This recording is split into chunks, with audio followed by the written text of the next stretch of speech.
ሰላም እንዴት ሰነበታችሁ የገናኖ ቱቶሪያል ቤተሰቦች። ዛሬ ፋንዳሜንታል አካውንቲንግ 1 ሳምፕል ኤግዚት ኤግዛም ጥያቄዎችን ይዤላችሁ መጥቻለሁ። ለማታውቁኝ ሚስተር ገናኖ አበበ ነኝ ከገናኖ ቱቶሪያልስ። እንግዲህ እንደምታውቁት በሀገር አቀፍ ደረጃ የኤግዚት ኤግዛም የተለያዩ ጥያቄዎች ይወጣሉና ከነዚህ መካከል ደግሞ አንዱ ፋንዳሜንታል አካውንቲንግ ነው። ፋንዳሜንታል አካውንቲንግ ላይ ወደ 7 የሚደርሱ ጥያቄዎች ይወጣሉ። ዛሬ ፋንዳሜንታል አካውንቲንግ 1 መሰረታዊ የሚባሉ አንዳንድ ጥያቄዎችን አብረን የምንሰራ ይሆናል። ወደ ቪዲዮ ከመሄዳችን በፊት ግን የገናኖ ቱቶሪያል ቤተሰብ ያልሆናችሁ ካላችሁ ገናኖ ቱቶሪያልስን ሰብስክራይብ የሚለውን በተን በመጫን ቤተሰብ መሆናችሁን እንዳትረሱ። እንዲሁም ደግሞ ይህ ቪዲዮ ለብዙ ሰዎች እንዲደርስ ላይክ፣ ሼር፣ ኮሜንት ማድረጋችሁን እንዳትረሱ። 5 ሰከንድ ሰጣችኋለሁ። ሰብስክራይብ ያላደረጋችሁ ሰብስክራይብ አድርጉ። መልካም። ዛሬ የምንመለከተው እንግዲህ ፋንዳሜንታል አካውንቲንግ 1 50 የሚደርሱ ጥያቄዎችን ምንሰራ ይሆናል። እነዚህ ጥያቄዎች እጅግ በጣም ለኤግዚት ኤግዛም በጣም አስፈላጊ የሚባሉ ጥያቄዎች ናቸው። በተለይ ደግሞ እነዚህ ጥያቄዎች የወጡት በቴስት ብሉፕሪንት መሰረት ስለሆነ እያንዳንዱን ጥያቄ ዲቴል የምንሰራ ይሆናል። እንግዲህ ወደ ጥያቄዎቹ ሲኔር የመጀመሪያው ጥያቄ ምንድነው የሚለን which one of the following statement is incorrect ከሚከተሉት መካከል አንዱ ስህተት ነው የሚለን። እንግዲህ ስህተት የሆነውን ምርጫ ነው የምንለየው ማለት ነው። ኤ ምን ይላል? accounting as a language of business can be viewed as an information system that provides essential information about economic activities of an entity to various individuals and group ይላል። B it is the role of accounting system to provide economic information for users on which to base their decisions concerning the allocations of what such scarce resource. C the goal of accounting is to identify, analyze, record, report, interpret such economic data for use by decision makers. D management accounting is the accounting area that intends to serve information needs of what external users ነው የሚለን። እንግዲህ ይሄ የመጀመሪያው ቻፕተር ላይ ያለ ጥያቄ ነው። ፋንዳሜንታል አካውንቲንግ ላይ ምንድነው የሚለው ስህተት የሆነው የትኛው ነው የሚለን። እንግዲህ የኤን ምርጫ ስንመለከት የኤን ምርጫ ስንመለከት ኤ ምንድነው የሚለን አካውንቲንግ አስ ኤ ላንጉዌጅ ኦፍ ቢዝነስ ነው የሚለን። ትክክል ነው። አካውንቲንግ ካን ቢ ኮንሲደርድ አዝ ላንጉዌጅ ኦፍ ቢዝነስ አይደል እንዴ? አካውንቲንግ በላንጉዌጅ ኦፍ ቢዝነስ እያልን እንጠራዋለን። ለምን? እያንዳንዱ ቢዝነስ ኦርጋናይዜሽን የሰራውን ፋይናንሻል ስቴትመንት ያዘጋጀውን ፋይናንሻል ስቴትመንት ለሚፈልገው አካል ወይም ደግሞ ለዩዘርስ ኦፍ አካውንቲንግ ኢንፎርሜሽን ለምንላቸው ለኢንተርናላይዘርስ፣ ለኤክስተርናላይዘርስ፣ ለማናጀር፣ ለኢምፕላይ እነዚህ ኢንተርናላይዘርስ እንላቸዋለን። ደግሞ ኤክስተርናላይዘርስ ለምንላቸው ለሳፕላየርስ፣ ክሬዲተርስ፣ ባንክ፣ ገቨርንመንት ምንላቸው ለነሱ ፋይናንሻል ስቴትመንት ፕሮቫይድ ስለምናደርግ በፋይናንሻል ስቴትመንት ወይም ደግሞ በአካውንቲንግ ሪፖርት ማለት ነው እኛ የራሳችንን የድርጅቱን ፋይናንሻል ስቴትመንት እንሰጣቸዋለን። ያዩታል። ካዩ በኋላ ምን ያደርጋሉ? የሚፈልጉትን ውሳኔ ይወስናሉ ማለት ነው። ስለዚህ አካውንቲንግ ካን ቢ ኮንሲደርድ አስ ዘ ላንጉዌጅ ኦፍ ቢዝነስ የሚባለው ለዛ ነው። ስለዚህ የመጀመሪያው ምርጫ ትክክል ነው፣ ስህተት አይደለም ማለት ነው። ሁለተኛው ምን ይላል? ቢጋ ያለው ማለት ነው it is the role of accounting system to provide such economic information for users ነው የሚለን። ምንም ጥያቄ የለውም። አካውንቲንግ ሲስተምስ ምንለው ዋና ዓላማው ምንድነው ከተባለ in order to provide such relevant information regarding to the company for what maybe external users in order to make such relevant decision ስለ ድርጅቱ ጥሩ ውሳኔ ለመወሰን የሚፈልጉትን ውሳኔ ለመወሰን ኢኮኖሚክ ኢንፎርሜሽን ፕሮቫይድ የምናደርግበት ነው አካውንቲንግ ሲስተምስ ምንለው። ስለዚህ ቢጋ ያለው ምርጫም ትክክል ነው። ዋና የአካውንቲንግ ዓላማው አካውንቲንግ ሲስተም ምንድነው ከተባለ just in order to provide such economic information ነው። ሪሌቫንት የሆነ ፋይናንሻል የሆነ ኢንፎርሜሽን ፕሮቫይድ ለማድረግ ነው አካውንቲንግ ሲስተምስ የሚያስፈልገው። ስለዚህ ትክክል ነው ማለት ነው። ሲ ምን ይላል? the role of accounting is to identify, analyze, record, report and interpret such economic data for use by decision makers ነው የሚለው። ይሄም ትክክል ነው። አካውንቲንግ እንደምታውቁት the process of what identifying, recording, classifying, summarizing, interpret ብለን መጨረሻ ላይ ምንድነው የምንለው communicating with what users of an accounting information ነው የምንለው። ስለዚህ decision makers የምንላቸው users of accounting information የሚባሉት ነው like managers፣ employees ያላቸው ቅድም የዘረዘርናቸው እና supplierን ጨምሮ creditors የምንላቸው መንግስትን ጨምሮ አካውንቲንግ ዋና መሰረታዊ ጎሉ ምንድነው? የአንድን ድርጅት ትራንዛክሽን አይደንቲፋይ ማድረግ፣ ከዛ በኋላ አናላይዝ ማድረግ፣ ከዛ ሪከርድ አድርጎ መመዝገብ፣ ከዛ በኋላ ሪፖርት ማድረግ፣ ኢንተርፕሬት ማድረግ ኢንተርምስ ኦፍ ዋት ፋይናንሻል ስቴትመንት ሬሽዮ አናሊሲስ መስራት ሊሆን ይችላል። ይሄም ትክክል ነው። ዲ ምን ይላል? ማኔጅመንት አካውንቲንግ ዳ አካውንቲንግ ኤሪያ ዳት ኢንተንድስ ቱ ሰርቭ ኢንፎርሜሽን ኒድስ ኦፍ ኤክስተርናል ዩዘርስ ይላል። ማኔጅመንት አካውንቲንግ የአካውንቲንግ ታይፕ ሆኖ ዋና ዓላማው እና መሰረታዊ ጎሉ የተለያዩ መረጃዎችን ለኤክስተርናል ዩዘር ፕሮቫይድ ማድረግ ነው የሚለን። ይሄ በጣም ስህተት ነው። አካውንቲንግ በብዙ መንገድ ሊከፈል ይችላል። ላይክ ማኔጅመንት አካውንቲንግ፣ ፋይናንሻል አካውንቲንግ፣ ኮስት አካውንቲንግ፣ ታክስ አካውንቲንግ፣ ላይክ ፎረንሲክ አካውንቲንግ እያል በጣም በብዙ መንገድ አካውንቲንግ ክላሲፋይ ማድረግ እንችላለን። ከነዚህ መካከል አንዱ ማኔጅመንት አካውንቲንግ ነው። ማኔጅመንት አካውንቲንግ ፕሮቫይድ የሚያደርገው መረጃ it may be financial as well as non-financial መረጃ ሊሆን ይችላል። ነገር ግን ፕሮቫይድ የሚያደርገው መረጃ only for what internal users ነው። ለማናጀርስ ለኤምፕሎይስ ብቻ ውሳኔ እንዲወስኑ ማኔጅመንት አካውንቲንግ እንደዚህ መረጃዎችን ኢንፎርሜሽን ፕሮቫይድ ያደርጋል። ፋይናንሻል አካውንቲንግ ነው ለኤክስተርናል ዩዘርስ ሞር ፋይናንሻል ስቴትመንት ፕሮቫይድ የሚያደርገው። ኮስት አካውንቲንግ ጀስት ኮስት ሪሌትድ የሆኑ መረጃዎችን ለፋይናንሻል አካውንታንቱም ለማኔጅመንት አካውንታንቱም ፕሮቫይድ የምናደርግበት የአካውንቲንግ ታይፕ ነው። ስለዚህ ዲጋ ያለው ምርጫ በጣም ስህተት ነው። ስለዚህ ኢንኮሬክት ስለሚለን ጥያቄው ስህተት የሆነው ማን ነው? ማኔጅመንት አካውንቲንግ ስለሚል ማኔጅመንት አካውንቲንግ ጀስት ፕሮቫይድ የሚያደርገው ለኤክስተርናል ዩዘር ሳይሆን ለማን ነው? ለኢንተርናል ዩዘር ነው ማለት ነው። ስለዚህ ትክክለኛ መልሳችን ለአንደኛ ስህተት የሆነው ማን ነው? ዲ ይሆናል ማለት ነው። ስለዚህ የመጀመሪያውን ጥያቄ በዚህ መንገድ አንደርስታንድ አድርገን ሰርተን እናልፋለን ማለት ነው። በጣም ብዙ ነገር እንደሚጠቅማቸው ተስፋ አድርጋለሁ። ወደ ሁለተኛው ጥያቄ እንሂድ። ሁለተኛው ጥያቄ ምንድነው የሚለው? after the adjusting entries are journalized and posted to the account in the general ledger the balance of each account should agree with the balance shown on the blank ይላል። A adjusted trial balance, B post closing trial balance, C the general journal, D adjustment column of the worksheet ነው የሚለው። እንግዲህ ይሄ ጥያቄ ሁለተኛው ጥያቄ ምንድነው የሚለው? አጀስቲንግ ኢንትሪ ከሰራን በኋላ ወይም ደግሞ ማስተካከያ የሚባሉ አንዳንድ ነገሮችን ካደረግን በኋላ በተለይ ደግሞ ጆርናላይዝድ አድርገን ፖስት አድርገን ወደ ሌጀር ካመጣን በኋላ ጀነራል ሌጀር ላይ ከመጡ በኋላ ከዛ በኋላ አንአጀስትድ ትሪያል ባላንስ አለ፣ ያልተስተካከለ የሂሳብ ግኝት ይባላል። እዚህ ጋር ምን እንሰራለን? ለማስተካከል አጀስቲንግ ኢንትሪ እንጠቀማለን ማለት ነው። አንዳንድ ማስተካከያዎችን ለምሳሌ ፕሪፔድ ረንት ቅድመ ክፍያ ካለ እሱም በወሩ መጨረሻ ወደ ኤክስፐንስና ስለሚቀየር ረንት ኤክስፐንስ ብለን ደቢት አድርገን ፕሪፔድ ረንት አሴትን እናደርጋለን፣ እንቀንስና እንመዘግባለን። ላይክ ዲፈራልስ ኤንድ አክሩአልስ የምንላቸው ነው አጀስትመንት ብዙ ጊዜ የሚያስፈልጋቸው። እሱን ከሰራን በኋላ የሚፈለገው ባላንስ ኦፍ ኢች አካውንት ከማን ጋር ነው አግሪ እንዲያደርግ የሚፈለገው ነው የሚለው። ይሄ ጥያቄ ከማን ጋር ነው ሹድ አግሪ ዊዝ ዘ ባላንስ ሾውን ነው የሚለው። ላይክ አጀስትድ ትሪያል ባላንስ ይላል። አጀስትድ ትሪያል ባላንስ ማለት አጀስቲንግ ኢንትሪ ከሰራን በኋላ እያንዳንዱ በዴቢት እና በክሬዲት ሳይድ በኩል ያለው የአንድ ድርጅት ፋይናንሻል ለምሳሌ ስቴትመንት ከዛ በኋላ ስለምናዘጋጅ ማለት ነው። የአጀስትድ ትሪያል ባላንስ ወይም ደግሞ የተስተካከለ የሂሳብ ግኝት የምንለው ነው። በዴቢት እና በክሬዲት ሳይድ በኩል ያለው እኩል መምጣት አለበት። ስለዚህ አጀስቲንግ ኢንትሪ ከተሰራ በኋላ አጀስትድ ትሪያል ባላንሱ እኩል ማሳየት አለበት፣ አግሪ ማድረግ አለበት በዴቢት እና በክሬዲት ሳይድ በኩል ያለው። ፖስት ክሎዚንግ ትሪያል ባላንስ ከፋይናንሻል ስቴትመንት በኋላ ከአጀስትድ ትሪያል ባላንስ በኋላ የሚመጣ ስለሆነ አይሆንም። ጀነራል ጆርናል አት ዘ ቢጊኒንግ ኦፍ ዘ ይር ላይ ድርጅቱ ትራንዛክሽን ሪከርድ ሲያደርግ ሲመዘግብ የሚጠቀምበት ነው። ስለዚህ ይሄም ሊሆን አይችልም ቢፎር አጀስቲንግ ኢንትሪ ስለሆነ ጀነራል ጆርናል ያለው። አጀስትመንት ኮለመን የሚለው ኖርማሊ የምናስተካክለው ስለሆነ እሱን ማያሳይም። ስለዚህ ትክክለኛ መልሳችን ማን ነው ከተባለ ኤ ነው። ምን ማለት ነው? አፍተር አጀስትመንት የአጀስትድ ትሪያል ባላንሱ ዴቢት እና ክሬዲት ሳይዱ እኩል መምጣት አለበት። ስለዚህ ትክክለኛ መልስ የሚሆነው ለሁለተኛው ጥያቄ ምን ይሆናል ማለት ነው? ኤ ይሆናል ማለት ነው። ይሄንን አንደርስታንድ ማድረጋቸውን እንዳረሱ ማለት ነው። ስለዚህ አጀስቲንግ ኢንትሪ ከተሰራ በኋላ አጀስትመንት ካደረግን በኋላ የእያንዳንዱ ድርጅት ጀነራል ሌጀር መጨረሻ ላይ አጀስትመንት ሰርተን ምን መስጠት አለበት? አንአጀስትድ ትሪያል ባላንሱ ወደ አጀስትድ ትሪያል ባላንስ ወደ ተስተካከለ የሂሳብ ግኝት መቀየር አለበት ማለት ነው። ለሶ ሁለተኛ ጥያቄ ትክክለኛ መልሳችን ምን ይሆናል ማለት ነው? ኤ ይሆናል ማለት ነው። እስኪ ሶስተኛውን ጥያቄ እንመልከት። ምን ይላል ሶስተኛ ጥያቄ? አካውንቲንግ ሰርቭ ዘ ላንጉዌጅ ኦፍ ቢዝነስ ሜንሊ ቢኮዝ ኢት ይላል። አካውንቲንግ ብዙ ጊዜ ዘ ላንጉዌጅ ኦፍ ቢዝነስ ይባላል ወይም ደግሞ ዘ ላንጉዌጅ ኦፍ ቢዝነስ ነው የሚባለው። ለምንድን ነው አካውንቲንግ እንደ ላንጉዌጅ ኦፍ የአንድ ቢዝነስ ኦርጋናይዜሽን ጀስት ላንጉዌጅ ነው፣ መግባቢያ ነው። በተለይ ደግሞ ከዩዘርስ ኦፍ አን አካውንቲንግ ፎርሜሽን ጋር ለምንድን ነው እንደዚህ የሚባለው ነው የሚለን። ሶ ኤ major such qualitative aspect of management efficiency ይለናል። B translate business transactions into standardized financial information. C predict future economic trends with complete certainty.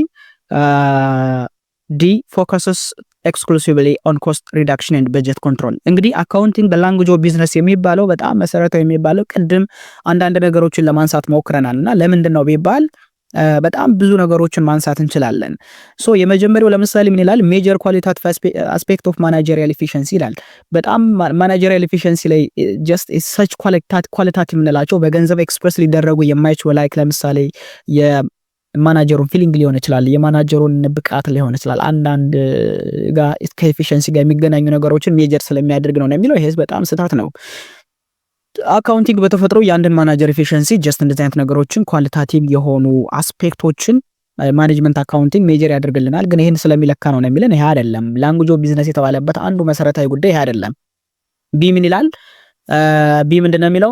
ትራንስሌት ቢዝነስ ትራንዛክሽን ኢንቱ ሰች ስታንዳርዳይዝድ ፋይናንሻል ኢንፎርሜሽን ይላል።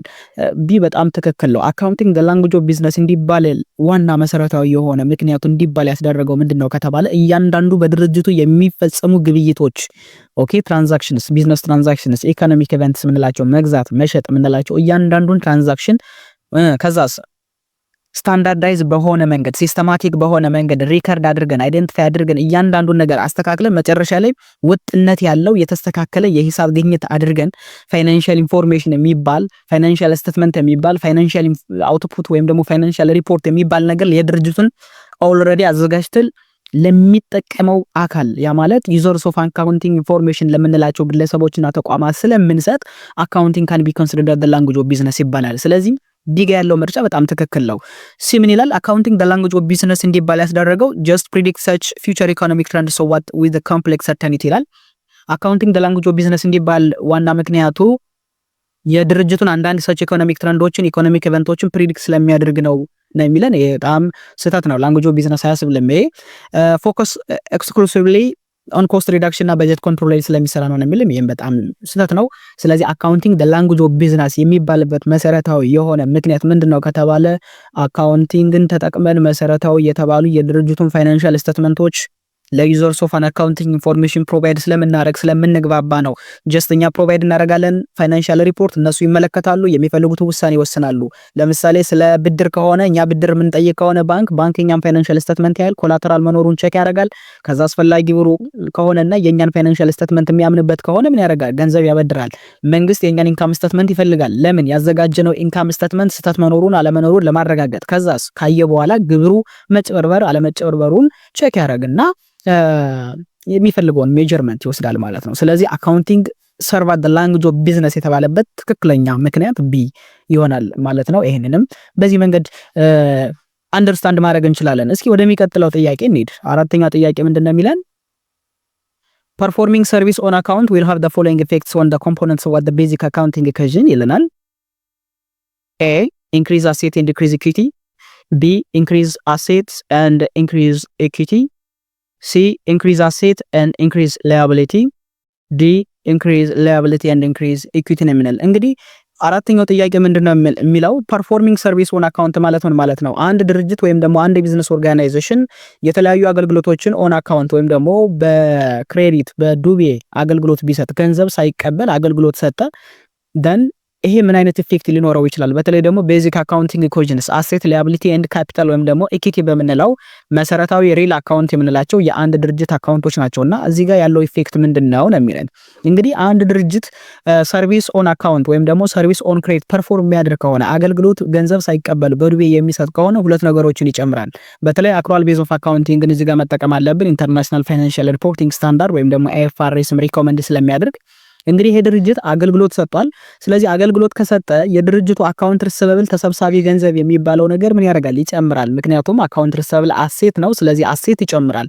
ሁለተኛውና መሰረታዊ ጉዳይ ኦልሬዲ ሰርቪስ ስለሰጠን ገቢ ወይም ደግሞ ረቨኑ አለ። ይሄ ረቨኑ በገንዘብ ባንቀበለውም ኦን ካሽ ባይመጣም ጀስት ወደፊት ግን መቀበላችን አይቀርም፣ ተሰብሳቢ ገንዘብ ነው። ስለዚህ የድርጅቱ ምን ይጨምራል? የድርጅቱ ሰርቪስ ሪቨኑ ይጨምራል ማለት ነው። ስለዚህ ሁለት ነገሮችን ይሄ ትራንዛክሽን ይጨምራል። አንደኛ የድርጅቱን አሴት ይጨምራል አካውንት ሪሲቨብል ስለሚጨምር፣ ሁለተኛ ደግሞ የድርጅቱን ኢኩዊቲ ይጨምራል። ለምን? ጀስት ሰርቪስ ሪቨኑ ስለሚጨምር። ስለዚህ ትክክለኛ መልሳችን ከተዘረዘሩት መካከል ማን ነው የሚለውን ነገር ክሮስ ቼክ እናደርጋለን። ለምሳሌ ኤ ምን ይላል? ኢንክሪዝ አሴት ዲክሪዝ ኢኩዊቲ ይላል። የድርጅቱን አሴት ይጨምራል፣ ትክክል ነው። ጀስት ዲክሪዝ ኢኩዊቲ ይላል፣ ስህተት ነው። ምክንያቱም ኢኩዊቲ አይቀንስም ኦልሬዲ ገቢ ስለሆነ። ቢ ኢንክሪዝ አሴት ኤንድ ኢንክሪዝ ኢኩዊቲ የሚለው ትክክለኛ መልስ ነው። ምክንያቱም የድርጅቱ አሴት በአካውንት ሪሲቨብል ይጨምራል፣ የድርጅቱ ኢኩዊቲም በተመሳሳይ በሰርቪስ ሪቨኑ ይጨምራል። ሲጋ ያለው አሴት ይጨምራል፣ ኢንክሪዝ ሊያቢሊቲ ነው የሚለው ከሊያቢሊቲ ጋር ምንም አያገናኘውም። ዲጋም ሊያቢሊቲ ይጨምራል ለሚለው አይገናኝም። ስለዚህ ትክክለኛ መልሳችን ለአራተኛ ጥያቄ ምን ይሆናል ማለት ነው? ጀስት ቢ ይሆናል ማለት ነው። ስለዚህ ሁሌም ቢሆን አገልግሎት ወይም ደግሞ ሰርቪስ ኦን አካውንት የምንሰጥ ከሆነ የድርጅቱ አሴት ይጨምራል፣ ፕላስ ዛት ደግሞ ሰርቪስ ሪቨኑ የሚባል የድርጅቱ ኢኩዊቲ በተመሳሳይ ሁኔታ ይጨምራል ማለት ነው። ይሄንን አንደርስታንድ ማድረግ አለባችሁ። አምስተኛ ጥያቄ ምን ይላል? from the legal point of view which one of the following has a separate legal entity? እንግዲህ ከሌጋል ፖይንት ኦፍ ቪው አንጻር የትኛው ነው ሰፓሬት ሌጋል ኤንቲቲ የሚባለው? በተለይ ደግሞ ይሄ ከህጋዊነት አንጻር ማለት ነው። ጀስት ፓርትነርሺፕ ኤ ይላል፣ ቢ ሶል ፕሮፕራይተርሺፕ፣ ሲ ኮርፖሬሽን፣ ዲ ማኑፋክቸሪንግ ይላል። እንግዲህ ክላሲፊኬሽን ኦፍ ቢዝነስ ኦርጋናይዜሽን ቤዝድ ኦን ፎርሜሽን በሶስት እንደሚከፈሉ አይ ቲንክ የምታውቁ ይመስለኛል። ክላሲፊኬሽን ኦፍ ቢዝነስ ኦርጋናይዜሽን ቤዝድ ኦን ፎርሜሽን፣ ፓርትነርሺፕ፣ ሶል ፕሮፕራይተርሺፕ እና ኮርፖሬሽን ብለን በሶስት እንከፍላቸዋለን። እያንዳንዱ ቢዝነስ ኦርጋናይዜሽን ካላቸው አመሰራረት አንጻር በሶስት ነው የሚከፈሉት። ሶል ፕሮፕራይተርሺፕ የምንለው እንግዲህ የቢዝነስ ተቋም አይነት ሆኖ በአንድ ግለሰብ ብቻ የሚመሰረትና አንድ ግለሰብ ማኔጅ ሊያደርገው የሚችል ኦነሩ አንድ ግለሰብ ከሆነ ሶል ፕሮፕራይተርሺፕ ይባላል። በተለይ ደግሞ በየሰፈሩ የምናያቸው ሱቆችን መመልከት እንደ ኤግዛምፕል እንችላለን። ሁለተኛው ፓርትነርሺፕ የምንለው ነው። እንግዲህ ፓርትነርሺፕ የሽርክና ማህበር ወይም ደግሞ ፒኤልሲ እየተባለ ይጠራል። ሁለትና ከዛ በላይ የሆኑ ግለሰቦች ተስማምተው በአግሪመንት ማለት ነው ቃለ ጉባኤ ይዘው የሚመሰርቱት የድርጅት አይነት ነው ወይም ደግሞ የሽርክና ማህበር ይባላል። ብዙ ጊዜም በተለይ 2-3 የከሌና የከሌ የሽርክና ማህበር የከሌና የከሌ የንግድ ተቋም እየተባለ ብዙ ጊዜ በየሰፈሩ ታያላችሁና እነዚህ ፒኤልሲዎች የፓርትነርሺፕ እንላቸዋለን። ኮርፖሬሽን ቢዝነስ ኦርጋናይዜሽን የምንለው ደግሞ ህጋዊነቱን ጠብቆ በጣም ብዙ ባለአክሲዮኖች ሊኖሩት ይችላል። ህጋዊነት ሰፓሬት ሌጋል ኤንቲቲ ያለው እንደማንኛውም ተቋም እንደማንኛውም ግለሰብ በራሱ መክሰስ የሚችል መከሰስ የሚችል ህጋዊ የሆነ ሰውነት ያለው ኮርፖሬሽን ይባላል። በተለይ ደግሞ አክሲዮን በመሸጥ የሚቋቋም ድርጅት ማለት ነው። እንደ ባንኮችን መመልከት ትችላላችሁ፣ ሪል ስቴት መመልከት ትችላላችሁ። ኢትዮጵያ ውስጥ በጣም ግዙፍ የሚባሉ ፕሮጀክቶች አብዛኞቹ ኮርፖሬሽን ቢዝነስ ኦርጋናይዜሽን ናቸው። ስለዚህ ፍሮም ዘ ሌጋል ፖይንት ኦፍ ቪው ስናዩ ከህጋዊነት አንጻር ሰፓሬት ሌጋል ኤንቲቲ ያለው ያ ማለት ምን ማለት ነው? ድርጅቱና ባለአክሲዮኖች ወይም ደግሞ ኦነሮች የተለያዩ ናቸው የሚለውን ነገር በትክክለኛነት የሚገልጽልን ማን ነው ከተባለ ኮርፖሬሽን ነው። ለምን? ሶል ፕሮፕራይተርሺፕ እና ፓርትነርሺፕ ቢዝነስ ኦርጋናይዜሽን ድርጅቱ ለተበደረው ለእያንዳንዱ ብድር መክፈል የማይችል ከሆነ ኦነሮች ወይም ደግሞ ፓርትነሮች የመክፈል ግዴታ አለባቸው። ኮርፖሬሽን ከሆነ ግን ጀስት ድርጅቱ ለተበደረው ገንዘብ ለመጣበት ኪሳራ ባለአክሲዮኖች ተጠያቂዎች አይደሉም። ሰፓሬት ሌጋል ኤንቲቲ ነው። ድርጅቱ ሌላ አካል ነው፣ ባለቤቶች ሌላ አካል ናቸው ማለት ነው። ስለዚህ ከሌጋል ፖይንት ኦፍ ቪው አንጻር ስናየው ለዚህ ጥያቄ ትክክለኛ መልስ የሚሆነው ማን ነው? ኮርፖሬሽን ነው ማለት ነው። የራሳቸውን አድቫንቴጅ አላቸው፣ ዲስአድቫንቴጅም አላቸው። ወደፊት እሱን የምናየው ይሆናል። ለምሳሌ ኮርፖሬሽን ቢዝነስ ኦርጋናይዜሽን አንዱ አድቫንቴጁ ምንድነው? ጀስት አንሊሚትድ የሆነ ላይፍ አለው። በጣም ለብዙ ጊዜ መቆየት ይችላል። አክሲዮን የገዙ ግለሰቦች ህይወታቸው ቢያልፍና በሞት ቢለዩ ራሱ ኮርፖሬሽን ቢዝነስ ኦርጋናይዜሽን ምን አይልም፣ አይዘንጋም፣ ይቀጥላል ለብዙ ጊዜ። ፓርትነርሺፕ እና ሶል ፕሮፕራይተርሺፕ ግን ጀስት ባለቤቶች ወይም ደግሞ የመሰረቱት አካል በህይወት ለምሳሌ ከተለዩ ወይም ደግሞ አንዱ ምን ካደረገ ፓርትነርሺፕ ላይ ዊዝድሮው ቢያደርግ ቀጥታ ድርጅቱ ይቆምና ይፈርስና እንደ አዲስ ነው ሌላ ድርጅት የሚመሰርቱትና ይሄ እንደ አድቫንቴጅ ዲስአድቫንቴጅ ልንወስድ እንችላለን። ሌሎችም ዲስአድቫንቴጅ አለው። ኮርፖሬሽን ለምሳሌ ዳብል ታክሴሽን አንዱ ዲስአድቫንቴጅ ነው። ለማንኛውም ለዚህ ጥያቄ ትክክለኛ መልሳችን ማን ይሆናል ማለት ነው? አምስተኛ ጥያቄ ትክክለኛ መልሳችን ኮርፖሬሽን ይሆናል። ማኑፋክቸሪንግ ጀስት ክላሲፊኬሽን ኦፍ ቢዝነስ ኦርጋናይዜሽን ቤዝድ ኦን ኔቸር ኦፍ ካራክተሪስቲክስ። አምራች፣ ማኑፋክቸሪንግ፣ መርቸንዳይዚንግ ይሄ በንግድ ስራ ላይ የተሰማሩ ድርጅቶችና ሰርቪስ አገልግሎት የሚሰጡ ድርጅቶች ብለን በሶስት እንከፍላቸዋለን። ሶ ማኑፋክቸሪንግ ከሰፓሬት ሌጋል ኤንቲቲ አንጻር ለዚህ ጥያቄ ኤግዛምፕል ሊሆን ስለማይችል ትክክለኛ መልሳችን ምን ይሆናል ማለት ነው? ኮርፖሬሽን ይሆናል። ስለዚህ አምስተኛ ጥያቄ ትክክለኛ መልሳችን ሲ ነው ማለት ነው። ዌል እስኪ ወደ ስድስተኛ ጥያቄ እንሂድ። ስድስተኛ ጥያቄ ምንድነው የሚለን? which one of the following is an optional step in the accounting cycle of a business enterprise? በአካውንቲንግ ሳይክል በተለይ ደግሞ የድርጅቶች ማለት ነው የተለያዩ ስራዎችን ይሰራሉና አካውንቲንግ ሳይክልስ ምንላቸው ከአይደንቲፊኬሽን ጀምሮ እስከ መጨረሻው እስከ ፖስት ክሎዚንግ ትራያል ባላንስ ድረስ ያለውን ማለት ነው። ከነዚህ መካከል ኦፕሽናል ስቴፕ የሆነ ወይም ደግሞ ግዴታ ያልሆነው የትኛው ነው? ድርጅቶች እንዳስፈላጊነቱ ሊጠቀሙት የሚችል የአካውንቲንግ ሳይክል ስቴፕ የትኛው ነው የሚለን? ኤ አናላይዝ ቢዝነስ ትራንዛክሽን፣ ቢ ፕሪፔር ወርክሺት፣ ሲ ፕሪፔር ትራያል ባላንስ፣ ዲ ፖስት ቱ ዘ ሌጀር አካውንትስ ነው የሚለን። እንግዲህ በአካውንቲንግ ቅድም እንደነገርኳችሁ መሰረታዊ የሚባሉ 9 ስቴፖች አሉ። 3 የሚደርሱ ደግሞ ኦፕሽናል ስቴፖች አሉ። የመጀመሪያው አናላይዝ ቢዝነስ ትራንዛክሽን የአካውንቲንግ ግዴታ ነው። ይሄ ኦፕሽናል ስቴፕ አይደለም። እያንዳንዱ ቢዝነስ ኦርጋናይዜሽን ድርጅቱ ውስጥ ለተፈጸሙ ግብይቶች አናላይዝ አድርጎ ቢዝነስ ትራንዛክሽኑን መመዝገብ አለበት። የትኛው የድርጅቱ ቤዚክ አካውንቲንግ ኮዥን ላይ የትኛው የድርጅቱን ሪል አካውንት እና ኖሚናል አካውንቱን አፌክት የሆነ የሚለውን ነገር በደንብ አይቶ አጣርቶ ነው መመዝገብ ያለበት። ስለዚህ መጀመሪያ ቢዝነስ ትራንዛክሽን አይደንቲፋይ ማድረግ ስላለበት አናሊሲስ የሚባል ነገር መኖር አለበት፣ ግዴታ ነው። ሁለተኛው ወርክሺት ማዘጋጀት ነው የሚለን። ወርክሺት ማዘጋጀት ለእያንዳንዱ ቢዝነስ ኦርጋናይዜሽን ግዴታ አይደለም። እንዳስፈላጊነቱ ሊጠቀሙ ይችላሉ። አላስፈላጊ ነው ብለው የሚያምኑ ከሆነ ደግሞ ምን ማድረግ ይችላሉ? መተው ይችላሉ። ስለዚህ ወርክሺት ማዘጋጀት ኦፕሽናል ስቴፕ ነው ለድርጅቶች። ፕሪፔር ትራያል ባላንስ ነው የሚለን። ትራያል ባላንስ አጀስትድ ሊሆን ይችላል። አናጀስትድ ትራያል ባላንስ ማዘጋጀት ለእያንዳንዱ ድርጅት ግዴታ ነው። አናጀስትድ ትራያል ባላንስ ማለት ያልተስተካከለ የሂሳብ ግኝት ነው። ከምን ቀጥሎ የሚመጣ ነው? ከጆርናላይዚንግ በኋላ ከዛ ሌጀር አለ። ከሌጀር በኋላ የእያንዳንዱን አካውንት ኢንዲንግ ባላንስ ወስደን የምናስቀምጥበት አናጀስትድ ትራያል ባላንስ ይባላል። ግዴታ ነው። ከዛ በኋላ አጀስትመንት አለ። አጀስቲንግ ኢንትሪ እንሰራና ቀጥሎ የሚመጣው ትሪያል ባላንስ ምን የሚባለው ነው? አጀስትድ የተስተካከለ የሂሳብ ግኝት የሚባለው ትሪያል ባላንስ ነው። ሌጀር ማዘጋጀት ነው። ከጆርናል ወደ ሌጀር ፖስት ማድረግ ግዴታ ነው። እነዚህም በተመሳሳይ ኦፕሽናል ስቴፖች አይደለም። ስለዚህ ለዚህ ጥያቄ ትክክለኛ መልሳችን ማን ይሆናል ማለት ነው? ወርክሽት ማዘጋጀት ቢ ኦፕሽናል ስቴፕ ነው። ይሄኛውን ጀስት አለመጠቀም ይቻላል፣ ችግር የለውም ማለት ነው። ሶ ምን ይባላል? ቢ ይሆናል ማለት ነው። እንግዲህ ወርክሽት ስንል ወርክሽት ውስጥ በጣም ብዙ ነገሮች ሊኖሩ ይችላል። ለምሳሌ አናጅስተር ትሪያል ባላንስ፣ አጀስተር ትሪያል ባላንስ እና ፋይናንሻል ስቴትመንቶችን በአንዴ አራቶችን የምንይዝበት ነው ወርክሽት የሚባለው። በጣም ብዙ ጀስት ፖስት ክሎዚንግ ትሪያል ባላንስ፣ ክሎዚንግ ትሪያል ባላንስ ሙሉ ሊይዝ ይችላል እና ወርክሽት ግዴታ ማዘጋጀት አይጠበቅባቸውም ድርጅቶች ካላመኑበትና ካላስፈልጋቸው። ስለዚህ ኦፕሽናል ስቴፕ የትኛው ነው ከተባለ አንዱ ወርክሽት ነው። ሌሎችም ኦፕሽናል ስቴፕ የሚባሉ አሉ። ለምሳሌ ሪቨርሲንግ ኢንትሪ መስራት ኦፕሽናል ስቴፕ ነው። ኮሬክቲንግ ኢንትሪ መስራት ኦፕሽናል ስቴፖች ናቸው። ኮሬክቲንግ ኢንትሪ ማለት ድርጅቱ በአጋጣሚ ጆርናላይዝ ሲያደርግ በስህተት ሪከርድ ሲያደርግ ስህተት ሰርቶ ከሆነ እሱን ለማስተካከል ብቻ ይጠቀምበታል። ስህተት ካልተሰራ ግዴታ ኮሬክቲንግ ኢንትሪ አያስፈልግም። ሪቨርሲንግ ኢንትሪም ስህተት ከሌለ ግዴታ አያስፈልግም። አንዳንድ ነገሮች ላይ ብቻ ነው እነዛን የምንጠቀማቸው። ስለዚህ ኦፕሽናል ስቴፕስ የምንላቸው እነዚህን ነው ማለት ነው። እነዚህን አንደርስታንድ ማድረግ አለብን። ወደ ሰባተኛው ጥያቄ እንሂድ። which of the following is an economic event or condition that directly changes an entity financial condition or directly affects the result of operations ይላል። እንግዲህ ከሚከተሉት መካከል የትኛው ኢኮኖሚክ ኢቨንት ወይም ደግሞ ኮንዲሽን ነው በቀጥታ የአንድን ድርጅት ፋይናንሻል ኮንዲሽን ወይም ደግሞ ሪዛልት ኦፍ ኦፕሬሽን ምን ሊያደርግ የሚችለው አፌክት ሊያደርግልን የሚችለው ነው የሚለን። ይሄንን እስኪ እንመልከት። ምርጫዎች አሉ። ኤ አሴት ይላል፣ ቢ ሊያቢሊቲ ይላል፣ ሲ ጆርናላይዚንግ ይላል፣ ዲ ቢዝነስ ትራንዛክሽንስ ይላል። እንግዲህ ኢኮኖሚክ ኢቨንት ማለት ምን ማለት ነው የሚለውን ነገር አንደርስታንድ ማድረግ ያስፈልጋል። ኢኮኖሚክ ኢቨንት ማለት በገንዘብ ሊለኩ የሚችሉ ኤክስፕረስ ሊደረጉ የሚችሉ በአንድ ቢዝነስ ኦርጋናይዜሽን አካውንት ላይ ተጽዕኖ ሊያመጡ የሚችሉ ናቸው። እነዚህ ቢዝነስ ትራንዛክሽንስ ወይም ደግሞ ኢኮኖሚክ ኢቨንት ስንላቸዋለን። ለምሳሌ ላይክ መኪና መግዛት የድርጅትን አሴት ይጨምራል፣ ኢኮኖሚክ ኢቨንት ወይም ደግሞ ቢዝነስ ትራንዛክሽን ነው።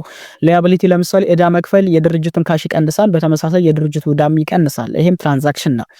እነዚህ ነገሮች ላይ ተጽዕኖ የሚያመጣ ምን ይባላል? ኢኮኖሚክ ኢቨንት ወይም ደግሞ ጀስት ቢዝነስ ትራንዛክሽንስ ይባላል። ስለዚህ ዳይሬክትሊ ኢኮኖሚክ ኢቨንት ሆኖ ዳይሬክትሊ የአንድን ድርጅት ፋይናንሻል ኮንዲሽን ሊቀይር የሚችል ሊጨምር አሊያም ደግሞ ሊቀንስ የሚችል የትኛው ነው የሚለን። ለምሳሌ አሴት፣ ሊያቢሊቲ ይላል። እነዚህ ጀስት ምንድናቸው? አካውንት ናቸው። እነሱ በተፈጥሯቸው ይጨምራሉ ይቀንሳሉ እንጂ በሆነ ትራንዛክሽን ራሳቸው የአንድን ድርጅት ኢኮኖሚክ ኢቨንት ምናምን ብሎ አይገልጽም። ስለዚህ ጆርናላይዚንግ ማድረግ ነው የሚለው። ሪከርድ ማድረግ በተፈጥሮ ምን አያደርግም። ያንድን ድርጅት ጆርናላይዚንግ ጀስት የመመዝገብ ሂደት ነው እንጂ ጀስት ኢኮኖሚካሊ ኢቨንት ራሱ አይደለም። በጣም በዚህ ጥያቄ መልስ ሊሆነን የሚችለው የትኛው ነው? ቢ ነው። ዲ ነው፣ ቢዝነስ ትራንዛክሽንስ።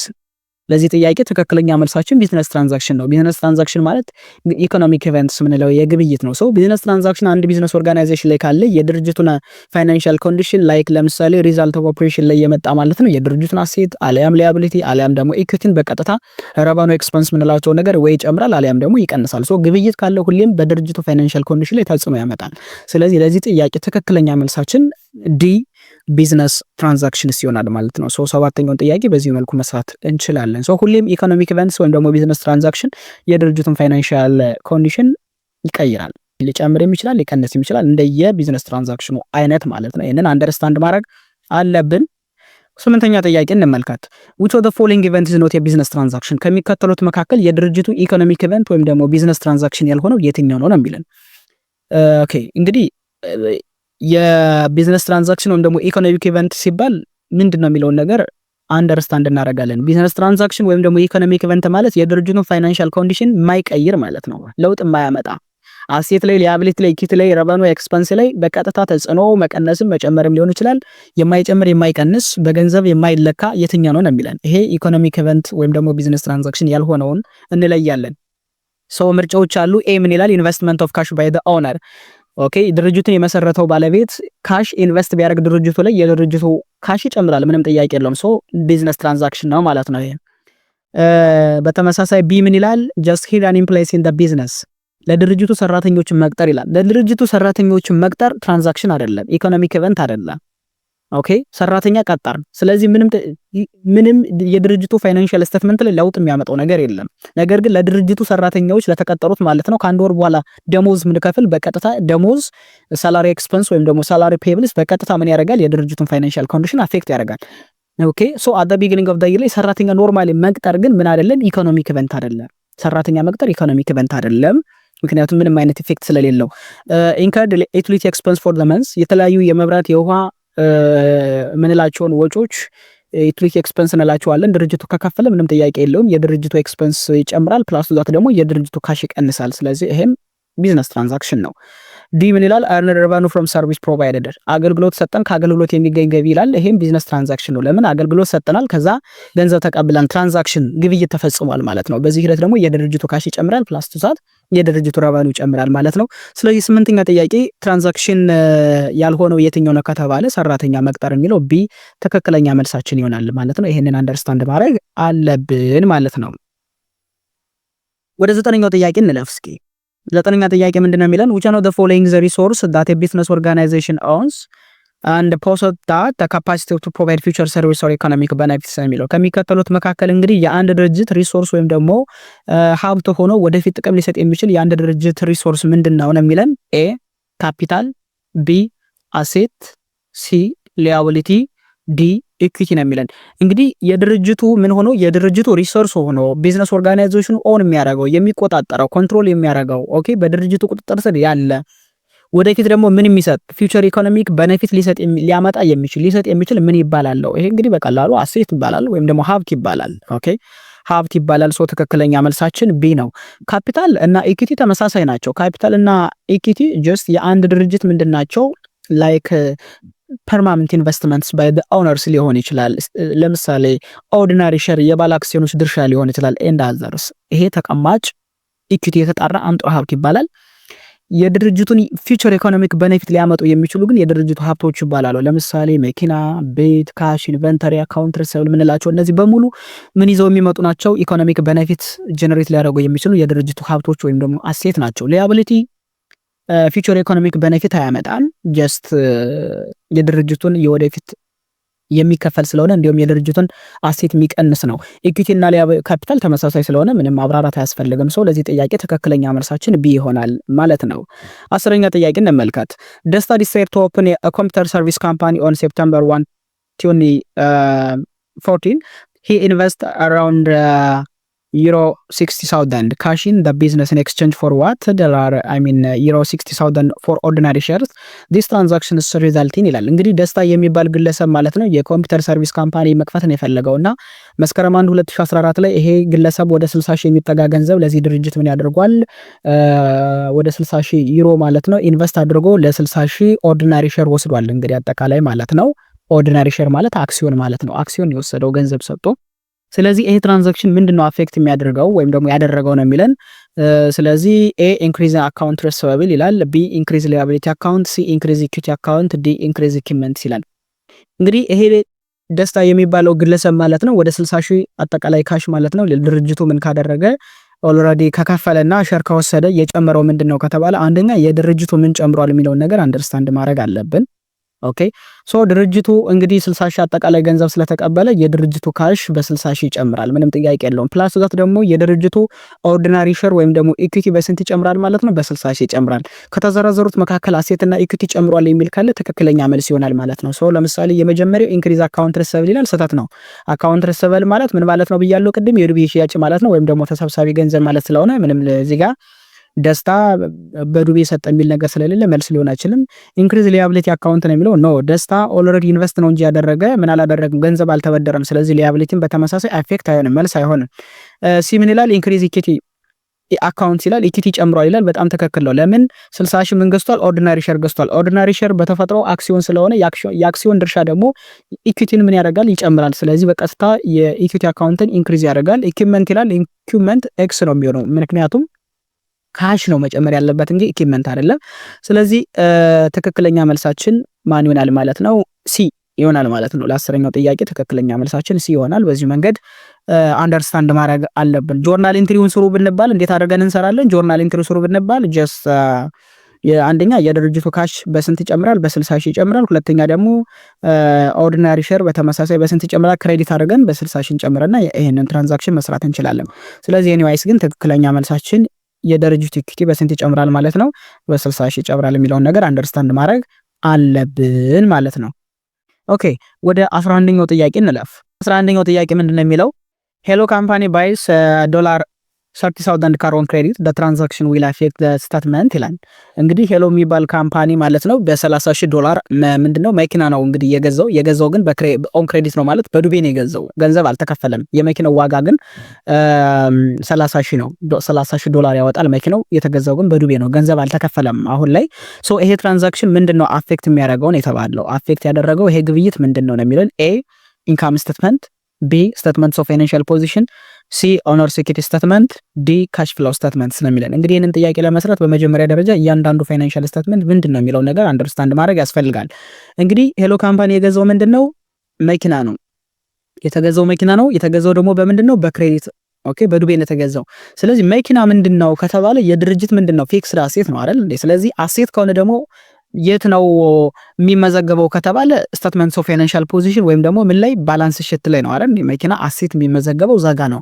ሁለተኛ ደግሞ የተገዛው በምንድነው ከተባለ በክሬዲት ነው። በክሬዲት ነው ማለት ምን ማለት ነው? አካውንት ፔብል ወይም ደግሞ የድርጅቱ የሄሎ ካምፓኒ ድርጅት ሄሎ ካምፓኒ ማለት ነው ክሬዲት ወይም ደግሞ በስንት ጨምሯል? በ30,000። ስለዚህ ሊያቢሊቲ ጨምሯል ማለት ሊያቢሊቲ ከጨመረ ደግሞ የሚመዘገበው የት ነው? ስቴትመንትስ ኦፍ ፋይናንሻል ፖዚሽን ላይ ነው በቀጥታ። ስለዚህ ስቴትመንትስ ኦፍ ፋይናንሻል ፖዚሽን ላይ በቀጥታ እናደርጋለን አሴት እዚህ ካልስቱ ኦኬ፣ አሴት እዚህ ካልስቱ ብለን ሊያቢሊቲ ፕላስ ምን እናደርጋለን ማለት ነው? ሊያቢሊቲ ፕላስ ኢቲቲ ብለን እንመዘግባለን። ነገር ግን እዚህ ጋር አሁን አሴት ጨምሯል። በምን? ካር መኪና ስለተገዛ የድርጅቱ አሴት ጨምሯል። ሁለተኛ ደግሞ የተገዛው በዕዳ ስለሆነ ክሬዲት ሊያቢሊቲ በስንት ጨምሯል? በ30,000 ማለት ነው። ስለዚህ አፌክት የሆነው ማን ነው ከተባለ ስቴትመንትስ ኦፍ ፋይናንሻል ፖዚሽን ነው። ሶ ትክክለኛ መልሳችሁ ምን ይሆናል ማለት ነው? ቢ ይሆናል ማለት ነው። ይሄንን አንደርስታንድ ማድረግ አለብን። ሶ ትክክለኛ መልሳችን ለ11ኛው ጥያቄ ስቴትመንትስ ኦፍ ፋይናንሻል ፖዚሽን ይሆናል ማለት ነው። 12ኛውን ጥያቄ እንመልከት። the accounting part that intends to serve accounting information needs of external users ይለናል። እንግዲህ አካውንቲንግ ፓርትስ የምንላቸው መሰረታዊ የሚባሉ አሉና አካውንቲንግ ኢንፎርሜሽን ጀስት ለኤክስተርናል ዩዘርስ የሚያስፈልገው መረጃዎች አሉና ይሄንን ፕሮቫይድ ለማድረግ የምንጠቀምበት የአካውንቲንግ ታይፕ ምን ይባላል ይላል። ኤ ማኔጅመንት አካውንቲንግ፣ ቢ ኮስት አካውንቲንግ፣ ሲ ፋይናንሻል አካውንቲንግ፣ ዲ ታክስ አካውንቲንግ። ቅድም እንግዲህ አካውንቲንግ በብዙ መንገድ ሊከፈል ይችላል ብለናል። አንዱና መሰረታዊ የሚባሉት እነዚህ የተዘረዘሩት አራቶች ናቸው። ስለዚህ ስለ አካውንቲንግ መሰረታዊ የሚባሉ ስለ ድርጅቱ አካውንቲንግ ኢንፎርሜሽን ፕሮቫይድ የምናደርግበት በተለይ ደግሞ ለኤክስተርናል ዩዘሮች ምን ይባላል የሚለው ማኔጅመንት አካውንቲንግ ቅድም እንደነገርኳችሁ ለኢንተርናል ዩዘር ፕሮቫይድ የምናደርግበት ነው። ጀስት ኮስት አካውንቲንግ ደግሞ ስለ አንድ ፕሮዳክት ኮስት ሪሌትድ የሆኑ መረጃዎችን ፕሮቫይድ የምናደርግበት የአካውንቲንግ ታይፕ ነው ኮስት አካውንቲንግ የምንለው። ፋይናንሻል አካውንቲንግ የምንለው ደግሞ at the end of the year ላይ by preparing such financial statements just we are going to providing such financial statements for external users ለኤክስተርናል ዩዘርስ ፕሮቫይድ የምናደርግበት ፋይናንሻል ስቴትመንት ምን ይባላል? ፋይናንሻል አካውንቲንግ ይባላል። ታክስ አካውንቲንግ ጀስት ሪሌትድ የሚያደርገው የሚያጠነው ሞር ከምንድን ነው? ጀስት ከታክስ ጋር ነው። በተለይ ደግሞ የድርጅቱ አጠቃላይ የሚከፍለው የታክስ አማውንት ምን ያህል ነው፣ ምን ያህል በተለይ ደግሞ ይሄ መንግስትስ ምን ያህል ገንዘብ ነው የሚሰበስበው ከታክስ ፓየሮች። ስለ ታክስ አካውንቲንግ ስለ ታይፕ ኦፍ ታክስስ ሞር የምናወራበት ታክስ አካውንቲንግ ይባላል። ሶ ትክክለኛ መልሳችን ለኤክስተርናል ዩዘርስ ፋይናንሻል አካውንቲንግ ወይም ደግሞ አካውንቲንግ ኢንፎርሜሽን ፕሮቫይድ ለማድረግ የምንጠቀምበት የአካውንቲንግ አይነት ምን ይባላል? ፋይናንሻል አካውንቲንግ ይባላል። ሶ ትክክለኛ መልሳችን ለ12ኛው ጥያቄ ምን ይሆናል ማለት ነው? ሲ ይሆናል ማለት ነው። ኦኬ 13ኛውን ጥያቄ እንመልከት። ኦኬ 13ኛውን ጥያቄ እንመልከት። ምንድነው የሚለው 13ኛው ጥያቄ ኢንተርናሽናል ፋይናንሻል ሪፖርቲንግ ስታንዳርድ ወይም ደግሞ IFRS is considered to be more ይላል። እንግዲህ ኢንተርናሽናል ፋይናንሻል ሪፖርቲንግ ስታንዳርድ የምንለው አሁን ላይ ዓለም ላይ ከ140 በላይ ሀገራት የሚጠቀሙበት ነው። በተለይ ደግሞ አካውንቲንግን ከአካውንቲንግ ትራንዛክሽን ጋር የተገናኙ ስለ ፋይናንሻል ስቴትመንት ስናወራ ሞር ድርጅቶች የሚጠቀሙት ስታንዳርድ ምን ይባላል? IFRS ይባላል። እና ከዚህ በፊት የነበረው ጀነራል አክሰፕትድ አካውንቲንግ ፕሪንሲፕል ይባላል። በተለይ ደግሞ አሜሪካ ቤዝድ የሆነ ይሄኛው የተለያዩ ህጎችን የሚያወጣ ተቋም ነው። በተለይ ደግሞ ፋይናንሻል አካውንቲንግ ስታንዳርድ ቦርድ የሚባለው ጋፕን የሚያወጣ የጋፕን ስታንዳርዶችና ህጎችን ሩሎችን የሚያወጣ ተቋም ነው። IFRSን የሚያወጣ ደግሞ IFRS ራሱን የቻለ ስታንዳርድ ነው። ይሄንን ስታንዳርድ የሚያወጣ ደግሞ ተቋም አለ፣ ዓለም አቀፍ ተቋም ኢንተርናሽናል አካውንቲንግ ስታንዳርድ ቦርድ የሚባል ማለት ነው። ስለዚህ ምንድነው ሞር ፎከስ የሚያደርገው ይለናል? ሩል ቤዝድ ነው ወይ ይለናል? ኤክስ ነው። ምክንያቱም ኢንተርናሽናል ፋይናንሻል ሪፖርቲንግ ስታንዳርድ ወይም ደግሞ IFRS ሩል ቤዝድ አይደለም፣ ፕሪንሲፕል ቤዝድ ነው። ኦኬ ሪዘነብል ነው፣ ጀስቲፊኬሽን የሚጠይቀው። ስለዚህ ሩል ቤዝድ ይናል፣ ስህተት ነው። ሩል ቤዝድ ማን ነው ከተባለ ጋፕ ነው። ኦኬ ጋፕ ጀነራል አክሰፕትድ አካውንቲንግ ፕሪንሲፕል አሜሪካ ቤዝድ የሆነ የአሜሪካ ብዙ ድርጅቶች የሚጠቀሙት ነው። እሱ በጣም ሞር ምንድነው ሩል ቤዝድ ነው፣ ህግን ብቻ መሰረት ያደረገ ነው። ቢ ፕሪንሲፕል ቤዝድ ይናል። ኦፍ ኮርስ አካውንቲንግ ላይ ኢንተርናሽናል ፋይናንሻል ሪፖርቲንግ ስታንዳርድ አይኤፍአርኤስ ሞር ኦር ለስ ምንድነው ጀስት ፕሪንሲፕል ቤዝድ ነው። ሶ ኦብጀክቲቭ ነው፣ ፕሪንሲፕል ቤዝድ ነው። ሶ ትክክለኛ መልሳችን ቢ ነው ማለት ነው። ደሴም ቱ ጋፕ ሲላል ኢንተርናሽናል ፋይናንሻል ሪፖርቲንግ ስታንዳርድ አይኤፍአርኤስ ጀስት እንደ ጋፕ ነው ይላል። ስህተት ነው።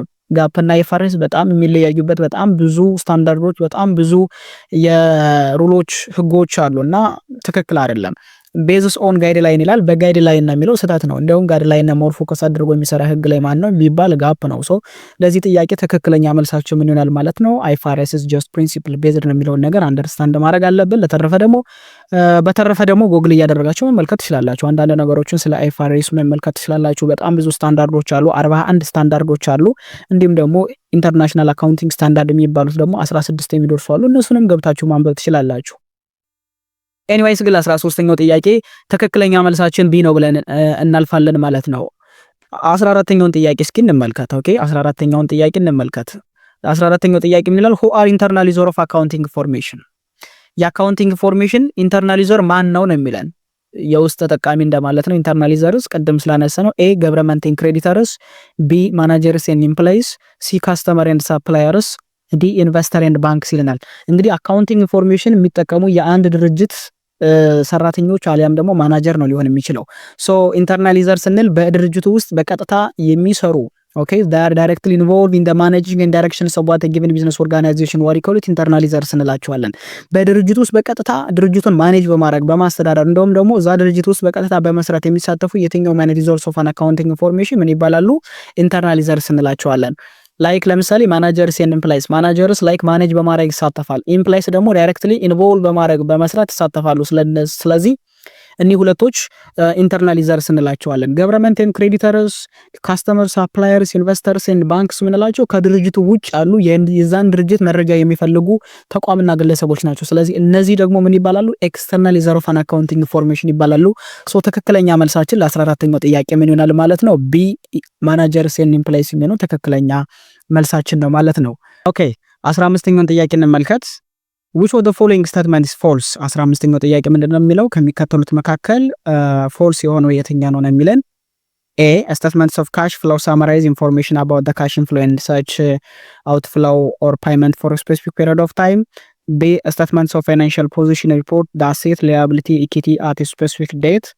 C return earning statement summarize the change in return earning for a specific period of time. D an increased statement present the revenue expense change in equity and what resulting in net income or net loss for a specific period of time ነው የሚለን። እንግዲህ 15ኛው ጥያቄ ምንድነው የሚለው? ከሚከተሉት መካከል ስህተት የሆነው ነው የሚለውን እስኪ እያንዳንዱን ምርጫ እንመልከት። ለምሳሌ ኤ ምን ይላል? ስቴትመንትስ ኦፍ ካሽ ፍሎ ማለት የአንድን ድርጅት በተለይ ደግሞ ስለ ካሽ ኢንፍሎ ኤንድ ካሽ አውት ፍሎ ፎር ስፔሲፊክ ፔሪድ ኦፍ ታይም ሳማራይዝ የምናደርግበት ነው የሚለን በጣም ትክክል ነው። ካሽ ፍሎ ስቴትመንት ማለት አንድ ድርጅት በአንድ ወቅት ያገኘውን አጠቃላይ ጀነሬት ያደረገውን አጠቃላይ ካሽ ኢንፍሎ እና አጠቃላይ ደግሞ የከፈለውን ካሽ አውት ፍሎ ሳማራይዝ የምናደርግበት የፋይናንሻል ስቴትመንት አይነት ነው ስቴትመንትስ ኦፍ ካሽ ፍሎ የምንለው። ስለዚህ የኤ ምርጫ ትክክል ነው ማለት ነው። ቢ ምን ይላል? ስቴትመንትስ ኦፍ ፋይናንሻል ፖዚሽን ሪፖርት አሴት ሊያቢሊቲ ኤንድ ኢኩዊቲ አት ኤ ስፔሲፊክ ዴት ይላል። እንግዲህ ስቴትመንትስ ኦፍ ፋይናንሻል ፖዚሽን ወይም ደግሞ ባላንስ ሺት ማለት ምን ማለት ነው? የአንድን ድርጅት አጠቃላይ ሀብት ዕዳና አንጡራ ሀብት በአንድ ስፔሲፊክ በሆነች ቀን ምን የምናደርግበት ሪፖርት የምናደርግበት የፋይናንሻል ስቴትመንት አይነት ነው የሚለው በጣም ትክክል ነው። ለምሳሌ መስከረም 20 ከሆነ መስከረም 20 2018 ዓመተ ምህረት ኤቢሲ የሚባል ካምፓኒ አጠቃላይ ያለው ሀብት ዕዳና አንጡራ ሀብት ይህ ነው ብሎ ሪፖርት የምናደርግበት አጠቃላይ የሀብትና የዕዳ መግለጫ ምን ይባላል? ስቴትመንትስ ኦፍ ፋይናንሻል ፖዚሽን ይባላል። በጣም ትክክል ነው። ሲ ምን ይላል? ሪተርን ኤርኒንግ ስቴትመንት ሳማራይዝ ዘ ቼንጅ ኢን ሪተርን ኤርኒንግ ፎር ኤ ስፔሲፊክ ፔሪድ ኦፍ ታይም ይላል። በጣም ትክክል ነው። ይሄ ምን ማለት ነው? ሪተርን ኤርኒንግ ስቴትመንት ማለት የአንድን ድርጅት በተለይ ደግሞ ይሄ ድርጅቱ ትርፍ ካተረፈ በኋላ ምን የሚያደርገው ሪቴንድ የሚያደርገው ፎር ፊውቸር ፐርፐዝ ማለት ነው የሚያስቀምጠው ገንዘብ እሱን ምን የሚያደርግበት ቼንጅ ማድረጉን የምናሳይበት ነው ፎር ስፔሲፊክ ፔሪድ ኦፍ ታይም ነው የሚለው በጣም ትክክል ነው። ለምሳሌ ቢጊኒንግ ሪተርን ኤርኒንግ ካለን ከዛ ድርጅቱ ኔት ኢንካም ካለው ካተረፈ ምንም ጥያቄ የለውም ኢንዲንግ ሪተርን ኤርኒንግ ስለሚጨምር በአመቱ ውስጥ ምን ያህል ለውጥ እንደተደረገ ሊያሳይ የሚችል ሪተርን ኤርኒንግ ስቴትመንት ይባላል። ትክክል ነው። ዲ ምን ይላል? አን ኢንካም ስቴትመንት ፕሬዘንት ዘ ሬቨኑ ኤክስፐንስ ቼንጅ ኢን ኢኩዊቲ ኤንድ ዋት ሪዛልቲንግ ኔት ኢንካም ኦን ኔት ሎስ ፎር ስፔሲፊክ ፔሪድ ኦፍ ታይም ይላል። ኢንካም ስቴትመንት ማለት ረቨኑና ኤክስፐንስን እንዲሁም ደግሞ ቼንጅ ኢን ኢኩዊቲ የምናስቀምጥበት ነው የሚል በጣም ትክክል አይደለም።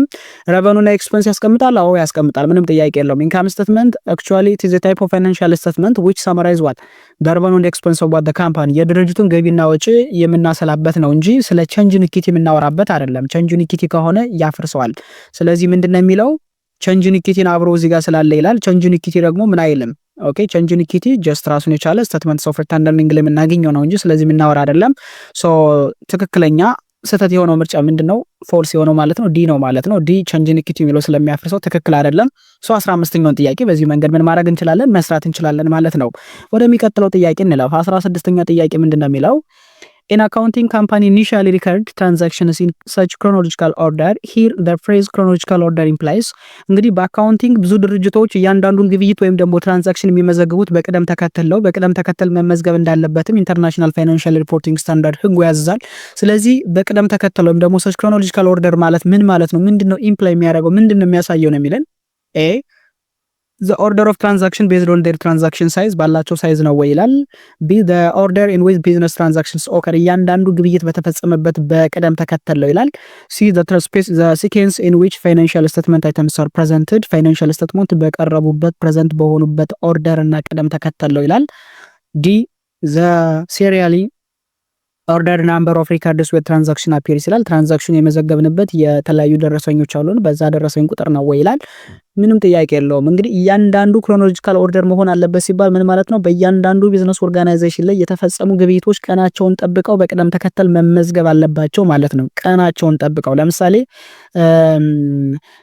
ዛሬ የተገዛ ፕሮዳክት ሊኖር ይችላል፣ ነገ የሚገዛ ፕሮዳክት ሊኖር ይችላል፣ ከዛሬ በፊት የተገዛ ፕሮዳክት ሊሆን ይችላል። በአካውንቲንግ እንግዲህ ከዛሬ በፊት የነበረ ትራንዛክሽን ተመዝግቦ ነው ዛሬ መመዝገብ ያለበት፣ የሚቀጥለውም እያለ ነው የሚለው። ስለዚህ ምንድነው የሚያሳይ ከተባለ ትክክለኛ መልሳችን ምን ይሆናል? ቢ the order in which business transactions occur እያንዳንዱ ቢዝነስ ግብይት ወይም ደግሞ የድርጅቱ ግብይቶችና ትራንዛክሽኖች በተፈጸሙበት በቅደም ተከተል መመዝገብ አለባቸው የሚለውን ለማሳየት ማለት ነው።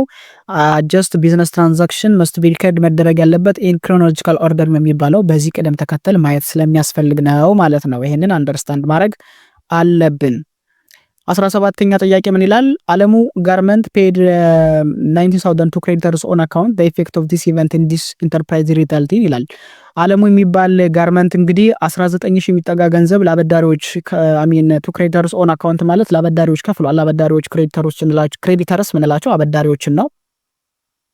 ስለዚህ ይሄ ኢፌክት ምን ላይ ነው ያለው ይላል። an increase in cash, an increase in account payable, a decrease in account payable, a decrease in account receivable ይላል። ኦኬ እንግዲህ አለሙ ጋርመንት 19,000 ከፈለ። ለማን የተከፈለው? ለክሬዲተሮች ለአበዳሪዎች። ለምን ከተባለ ብድር ነበረበት ማለት ነው። ስለዚህ የተከፈለው ገንዘብ በቀጥታ ምንድነው ኢፌክቱ ከተባለ የድርጅቱን ወይም ደግሞ የአለሙ ጋርመንት የነበረበት ዕዳ በቀጥታ ይቀንሳል። ምን ይባላል እሱ? አካውንት ፔብል ይቀንሳል። ስለዚህ ትክክለኛ መልሳችን ለ17ኛ ጥያቄ ሲ an decrease in account payables የድርጅቱ የአለሙ ጋርመንት ቀንሷል። ለምን? 19,000 ኦልሬዲ አሁን ለአበዳሪዎች ስለከፈለ። ይሄንን አንደርስታንድ ማድረግ አለብን። 18ኛ ጥያቄ ምንድነው የሚለን? ሻሎም ኢንተርፕራይዝ earned revenue from service performed for $58,000 on credit the effect of this transaction results in ይላል። እንግዲህ ሻሎም ኢንተርፕራይዝ የሚባል አጠቃላይ ያገኘው ረቨኑ $58,000 ነው። ይሄ ገቢ ደግሞ የተገኘው አገልግሎት በመስጠት ነው። አገልግሎቱ ደግሞ ሰርቪስ ደግሞ ፐርፎርም የተደረገ ኦን ክሬዲት ወይም ደግሞ በዱቤ ነው። ስለዚህ የዚህ ትራንዛክሽን ኢፌክት ምንድነው ነው የሚለን? ኤ an increase in service revenue, ቢ an increase in account payable, ሲ a decrease in account receivable, ዲ a decrease in capital account። እንግዲህ ይህን ጥያቄ ለመመለስ ድርጅቱ ኦልሬዲ ሽጧል። ከሸጠ በኋላ ገቢ አግኝቷል። ይሄ የተሸጠው ደግሞ ኦን ክሬዲት ነው። ስለዚህ ሁለት ነገሮች አሉ። አንደኛ የድርጅቱ አሴት ተሰብሳቢ ገንዘብ የሚባለው አካውንት ሪሲቨብልን ይጨምራል።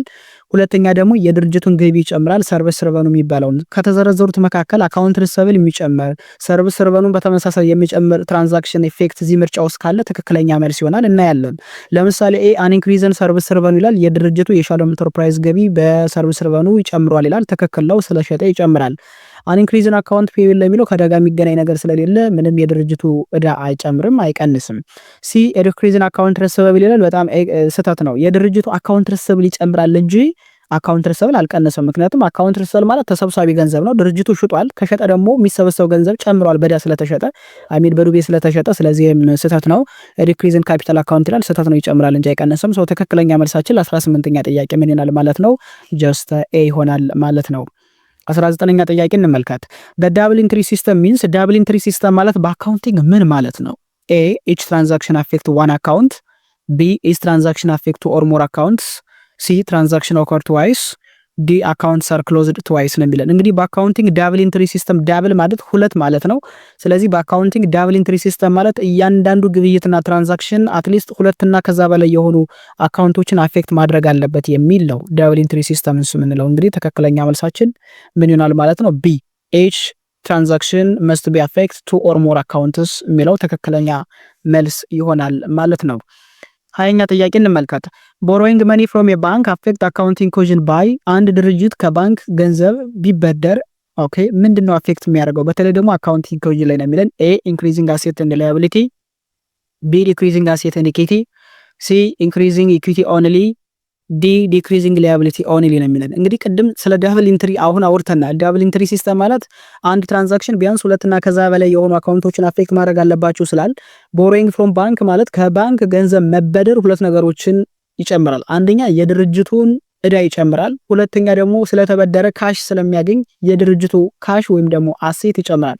ስለዚህ የዚህ ምርጫ የዚህ የ20ኛው ጥያቄ ትክክለኛ መልስ ኢንክሪዚንግ አሴት ኤንድ ኢንክሪዚንግ ላያቢሊቲ የሚለው አካውንት ፔብል ይጨምራል። በተመሳሳይ የድርጅቱ ካሽም ይጨምራል። ትክክለኛ መልሳችን ለ20ኛው ጥያቄ ኤ ይሆናል ማለት ነው። ዲክሪዚንግ አሴት ኤንድ ኢኩዊቲ ይላል፣ ስህተት ነው ከሌሎቹ። ትክክለኛ መልሱ የድርጅቱ አሴት በካሽ ስለተበደረ ካሽ ይጨምራል። ከዛም ላያቢሊቲ የሚለው ትክክለኛ መልሳችን ነው። ወደሚቀጥለው ጥያቄ እንል። 21ኛው ጥያቄ ምን ይላል? the first step in the accounting cycle is ይላል። የአካውንቲንግ ሳይክል ላይ የመጀመሪያው ስቴፕ ምንድን ነው? ኤ ፕሪፔር ትራያል ባላንስ፣ ቢ ኮሌክት ኤንድ አናላይዝ ሶርስ ዶክመንት፣ ሲ ሜክ አጀስቲንግ ኢንትሪ፣ ዲ ፕሪፔር ፋይናንሻል ስቴትመንት ይላል። እንግዲህ በአካውንቲንግ የመጀመሪያው የሚባለው ስራችን ምንድነው? እያንዳንዱን ቢዝነስ ትራንዛክሽን ለመመዝገብ በምናደርገው ሂደት ላይ ያለውን ሶርስ ዶክመንት እና ደረሰኞችን ማየት አለብን። ስለዚህ ኮሌክት ኤንድ አናላይዝ ሶርስ ዶክመንት ኤንድ ቢዝነስ ትራንዛክሽን ትክክለኛ የሆነ የመጀመሪያ ስራችን ነው። ምዝገባ ሪከርድ ማድረግ ከመጀመራችን በፊት እያንዳንዱ ቢዝነስ ትራንዛክሽን አናላይዝ ማድረግ አለብን። ትክክለኛ መልሳችን ቢ ይሆናል ማለት ነው። 22ኛ ጥያቄ እንመለከታለን። which of the following statement best define an asset? ከሚከተሉት መካከል አሴትን በትክክል ሊገልጸው የሚችል ዲፊኒሽን የትኛው ነው? ኤ obligation arising from past transaction ከባለፈ ግብይት ከባለፈ ትራንዛክሽን የመጣ እዳ ወይም ደግሞ ኦብሊጌሽን ነው የሚለን። ይሄ ስህተት ነው። ሊያቢሊቲ ነው እንጂ የሚገልጸው አሴትን አይገልጽም። ቢ residual interest in the asset after deducting liability የድርጅቱ እዳ ተቀንሶ የሚቀረው ካሴት ላይ ማለት ነው residual interest ነው ይላል። ይሄም ስህተት ነው። ይሄ ኢኩዊቲ ነው እንጂ የሚገልጸው አሴትን አይደለም። ሲ ኢኮኖሚክ ሪሶርስ ኮንትሮልድ ባይ አን ኤንቲቲ አስ ኤ ሪዛልት ኦፍ ፓስት ኢቨንት ይላል። ይሄ እጅግ በጣም ትክክል ነው። በባለፉ ትራንዛክሽን ላይ ዲፔንድ የሆነ በድርጅቱ ምን የተደረገ ኮንትሮል የሚደረግ የድርጅቱ ኢኮኖሚክ ሪሶርስ ወይም ደግሞ ሀብት ነው። በተለይ ደግሞ ፊቸር ኢኮኖሚክ ቤኔፊት ይዞ የሚመጣ ነው የሚለው ይሄ በጣም ትክክል ነው። ዲ ሞኔታሪ ኮንትሪቢዩሽን ሜድ ባይ ኦነርስ የሚለው ኢኩዊቲን ነው የሚገልጸው። በትክክል ዲፋይን የተደረገው ስለ አሴት የትኛው ጋር ነው? ሲ ጋር ነው ማለት ነው። ትክክለኛ መልሳችን ሲ ይሆናል ማለት ነው። 23ኛ ጥያቄ እንመልከት። which of the following transaction will increase both assets and liabilities of a business entity? ከሚከተሉት መካከል የድርጅቱን አሴት እና ሊያቢሊቲ የሚጨምር የትኛው ነው የሚለን። ኤ payment of rent in cash ኦኬ ለምሳሌ ለቤት ክራይ በጥሬ ገንዘብ ብንከፍል ይላል። ይሄ ስህተት ነው። የድርጅቱን አሴት ብቻ ነው አፌክት የሚያደርገው። ምክንያቱም ስንከፍል ረንት ፕሪፔድ ረንት አሴት ይጨምራል፣ በካሽ ስለምንከፍል ካሹ ይቀንሳል። ፐርቼዝ ኦፍ ኢኩዊፕመንት ኦን ክሬዲት ይላል። ቢጋ በዱቤ መግዛት፣ ይሄ በጣም ትክክለኛ መልስ ነው። ኢኩዊፕመንት አሴት ነው። ኦን ክሬዲት ስንገዛ ደግሞ በዱቤ የገዛነው እዳ ያለብን አካውንት ፔብል ይጨምራል። ስለዚህ አሴትንም ሊያቢሊቲንም በተመሳሳይ ሁኔታ ይሄ ትራንዛክሽን ይጨምራል። ሲ ኦነርስ ዊዝድሮው ኦፍ ካሽ ይላል። ይሄ ደግሞ ኢኩዊቲን እና አሴትን ነው የሚቀንስብን። ሁለቶችም ኦነር ዊዝድሮው ኦፍ ካሽ ሲያደርግ የድርጅቱ ካሽም አሴት ማለት ነው፣ ኢኩዊቲም ይቀንሳል። ዲ ሰች ሲት ኦፍ ኢንካም ኤርንድ አድቫንስ ነው የሚለን። ገንዘብ ያስቀድመን ምን ማድረግ መቀበል ምን ማለት ነው?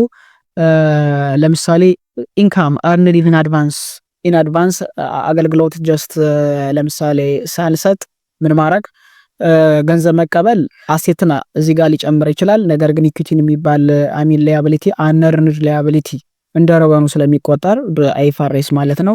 ኢኩዊቲ ነው አፌክት የሚያደርገው አነርድ ረቨኑ ጀስት እንደ ሊያቢሊቲ ነው የሚቆጠረው፣ ግን አነርድ ረቨኑ ተብሎ የሚመዘገበው ግን ኢኩዊቲ ላይ ስለሆነ ትክክለኛ መልሳችን ለዚህ ጥያቄ ማለት ነው ምን ይሆናል? ፐርቼዝ ኦፍ ኢኩዊፕመንት ኦን ክሬዲት የሚለው ትክክለኛ መልስ ይሆናል ማለት ነው። አራተኛ ጥያቄ which of the following best explain the purpose of balance sheet? ከሚከተሉት መካከል ስለ purpose of balance sheet ስለ statements of financial position ጥቅም በትክክል ኤክስፕሌን የሚያደርገው የትኛው ነው የሚለን?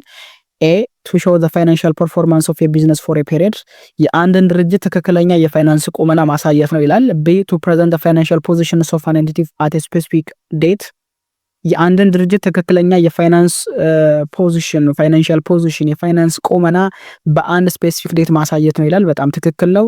ሲ ቱ ሪከርድ ካሽ ኢንፍሎው ኤንድ አውት ፍሎው የድርጅቱን አጠቃላይ ካሽ ኢንፍሎው እና ካሽ አውት ፍሎውን ሪከርድ ማድረግ ነው ይላል። ስህተት ነው።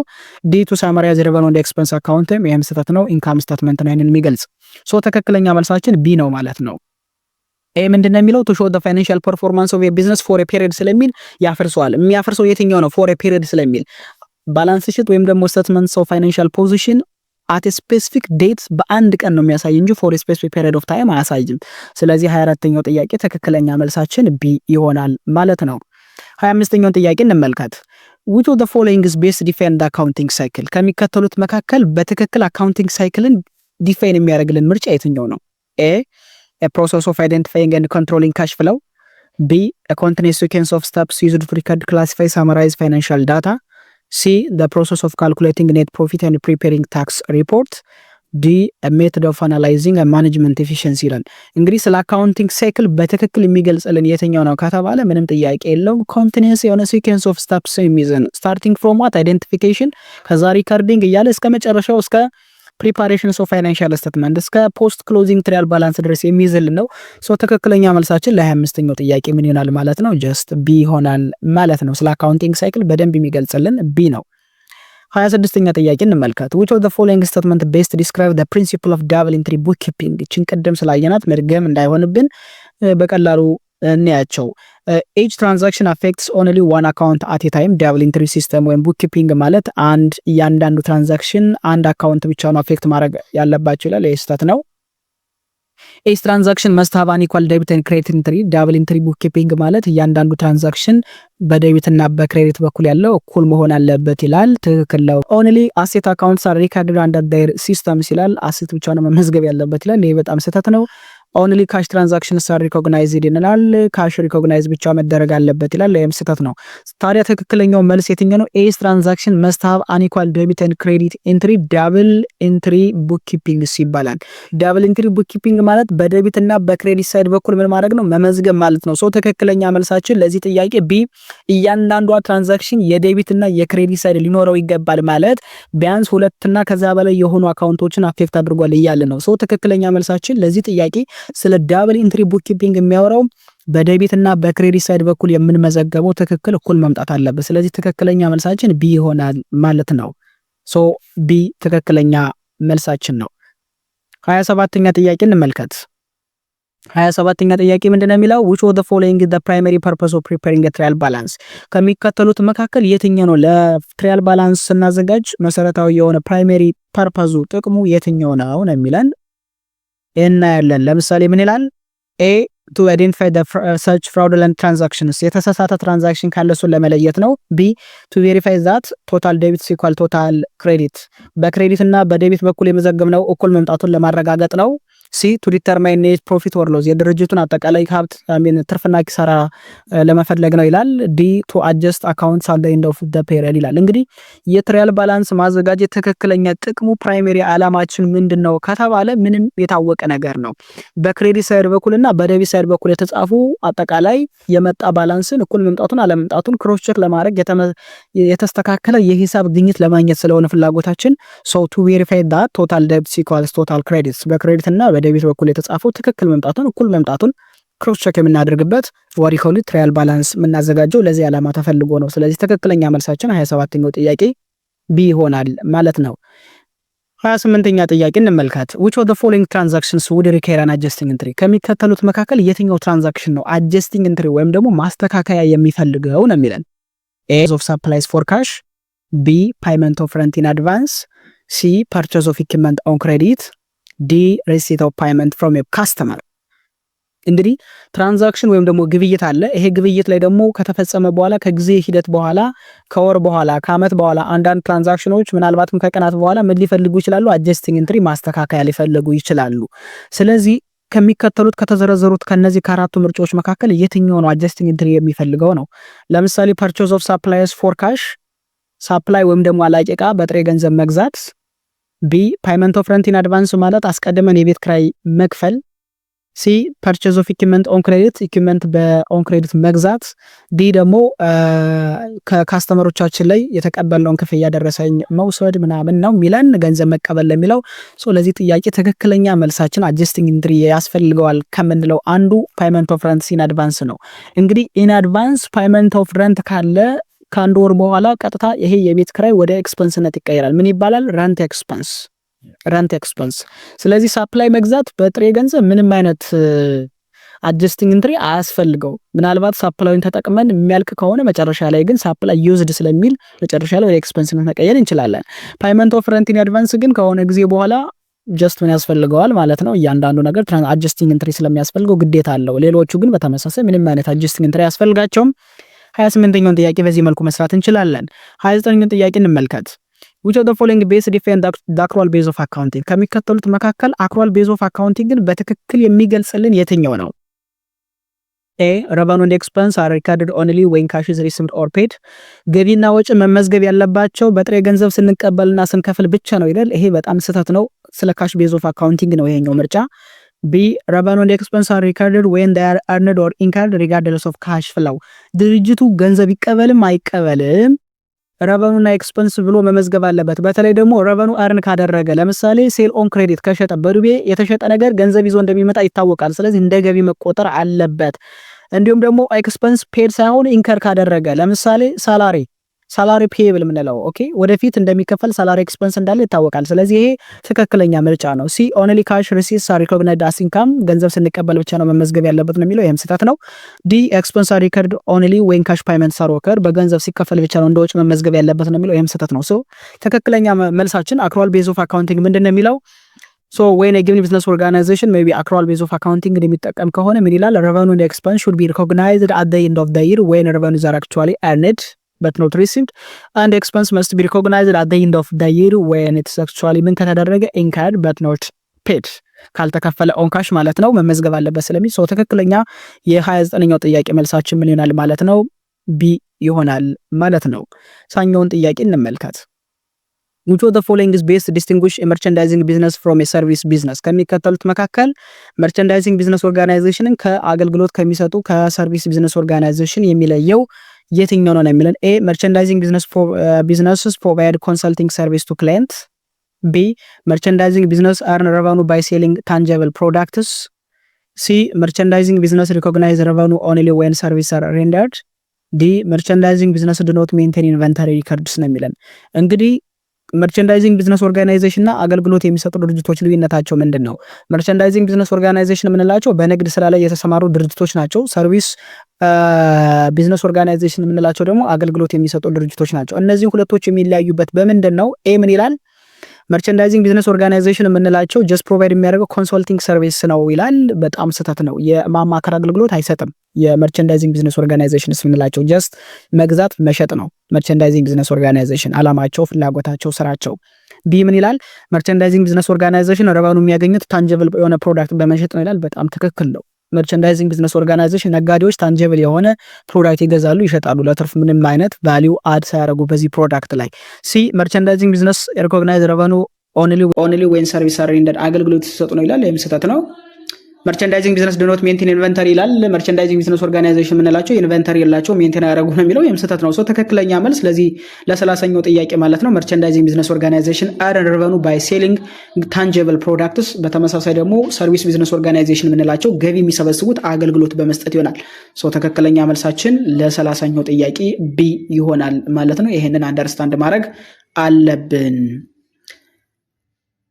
31ኛ ጥያቄ እንመልከት። which of the following the correct formula for determining cost gross profit in a merchandising business? ከሚከተሉት መካከል እንግዲህ ትክክለኛው የግሮስ ፕሮፊት ቀመር የትኛው ነው የሚለን በተለይ ደግሞ ለመርቻንዳይዚንግ ቢዝነስ ኦርጋናይዜሽን ኤ ግሮስ ፕሮፊት ኢዝ ኢኳልስ ቱ ኔት ሴል ማይነስ ኦፕሬቲንግ ኤክስፐንስ ይላል። ይሄ በጣም ስህተት ነው። ቢ ግሮስ ፕሮፊት ኢዝ ኢኳልስ ቱ ሴል ማይነስ ኮስት ኦፍ ጉድስ ሶልድ እጅግ በጣም ትክክል ነው። ሲ ግሮስ ፕሮፊት ኢዝ ኢኳልስ ቶታል አሴት ማይነስ ቶታል ሊያቢሊቲ ይሄም ስህተት ነው። ዲ ግሮስ ፕሮፊት ኢዝ ኢኳልስ ሬቨኑ ማይነስ ፐርቼዝ ይላል። ስህተት ነው። እንግዲህ ግሮስ ፕሮፊት ማለት ያልተጣራ ትርፍ ማለት ነው። ያልተጣራ ትርፍ ማለት ደግሞ ድርጅቱ አጠቃላይ ከሸጠው ውስጥ ያወጣውን ወጪ ኮስት ኦፍ ጉድስ ሶልድን ቀንሰን የምናገኘው ያልተጣራ ትርፍ ይባላል። ከዚህ በኋላ ደግሞ ሰች ኦፕሬቲንግ ኤክስፐንስን ቀንሰን የተጣራ ትርፍ ኔት ኢንካም እናገኛለን። ስለዚህ ግሮስ ፕሮፊትን ለመርቻንዳይዚንግ ቢዝነስ ኦርጋናይዜሽን ለመፈለግ ትክክለኛ ቀመሩ የትኛው ነው ከተባለ ሴል ማይነስ ኮስት ኦፍ ጉድስ ሶልድ የሚለው ቢ ትክክለኛ መልስ ይሆናል ማለት ነው። 32ኛውን ጥያቄ እንመልከት።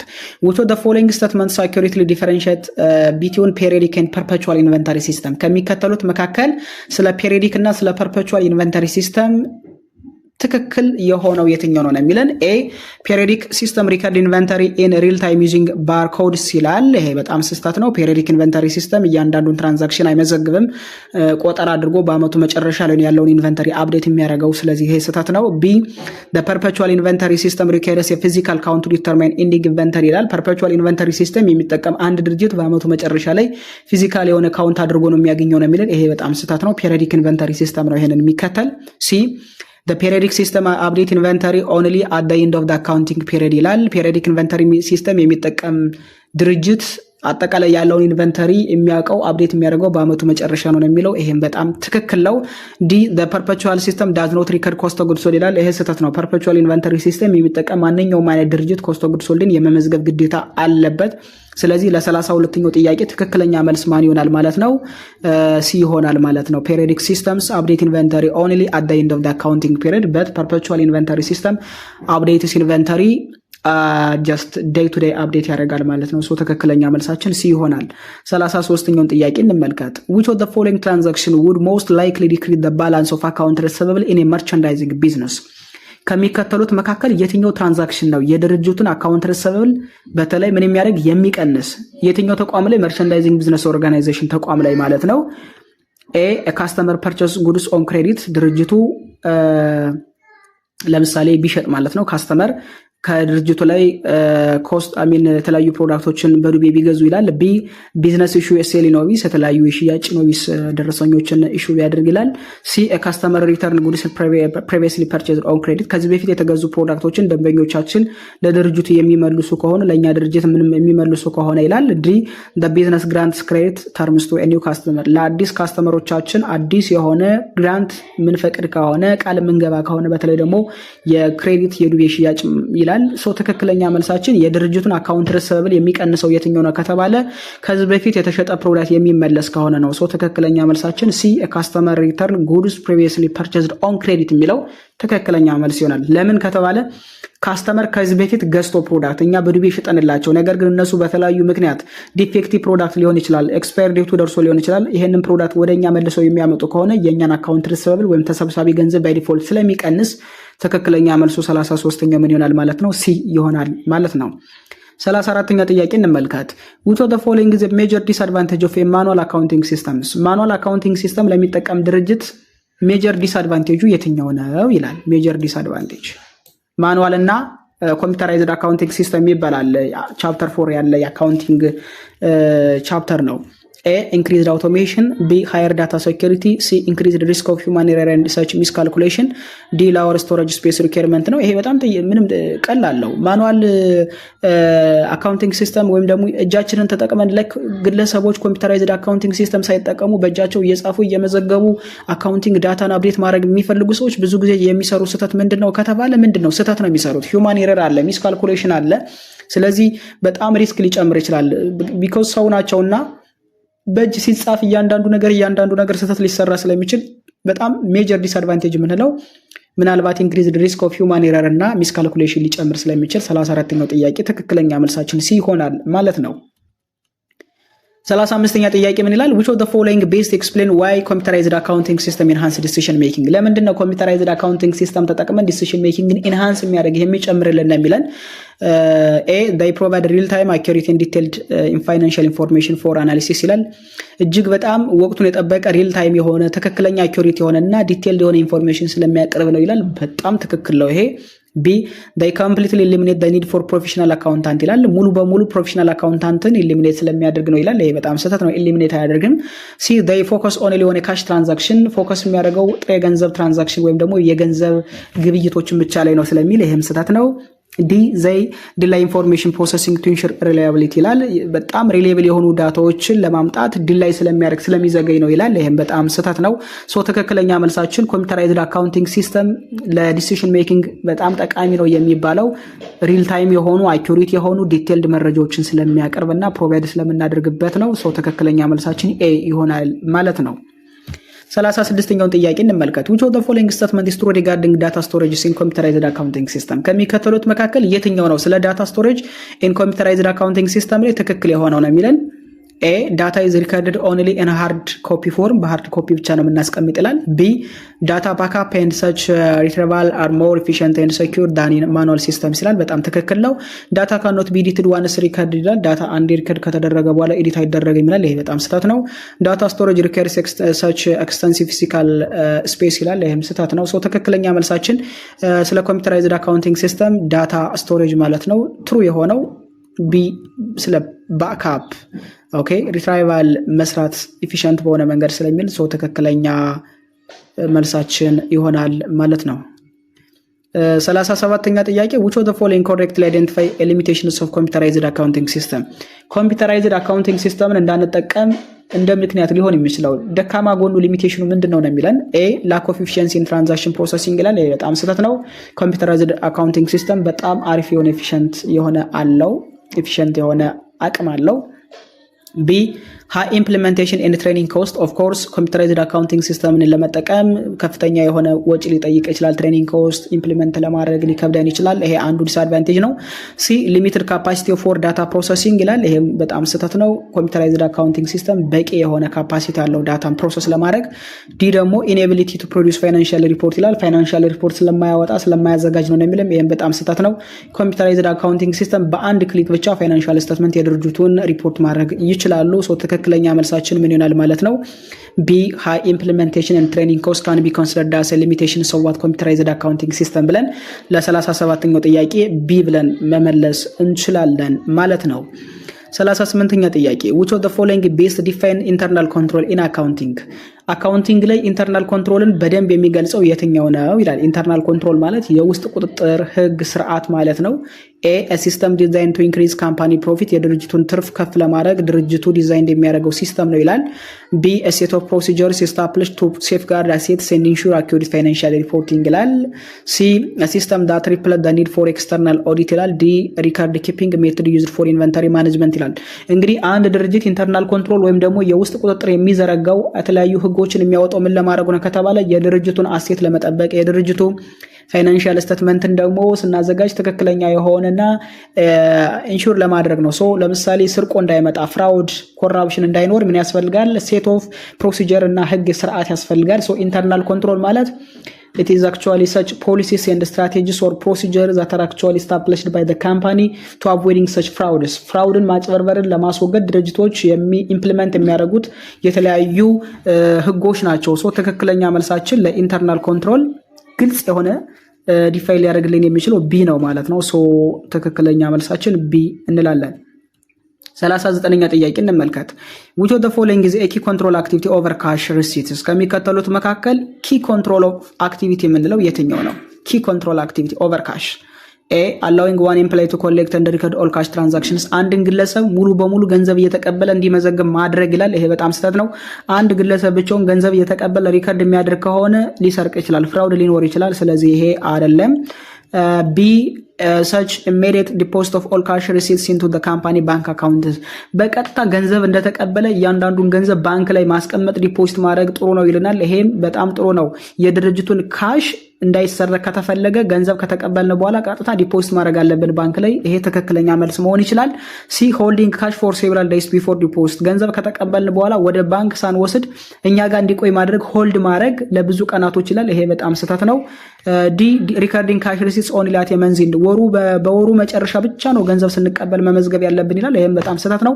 ስለዚህ ትክክለኛ መልስ የሚሆነው እያንዳንዱ ግለሰብ በተለይ ደግሞ አንድ ድርጅት ላይ የሚሰራ አካውንታንት ማለት ነው ገንዘብ ከተቀበለ በኋላ በቀጥታ ባንክ ላይ ቶሎ ዲፖዚት ማድረግ አለበት። በዚህ ሂደት የተለያዩ ፍራውዶች ማጭበርበሮች እንዳይከሰቱ ሊጠቅመን ስለሚችል 39ኛው ጥያቄ ትክክለኛ መልሳችን ምን ይሆናል ማለት ነው? ቢ ይሆናል ማለት ነው። 40ኛ ጥያቄውን እንመልከት።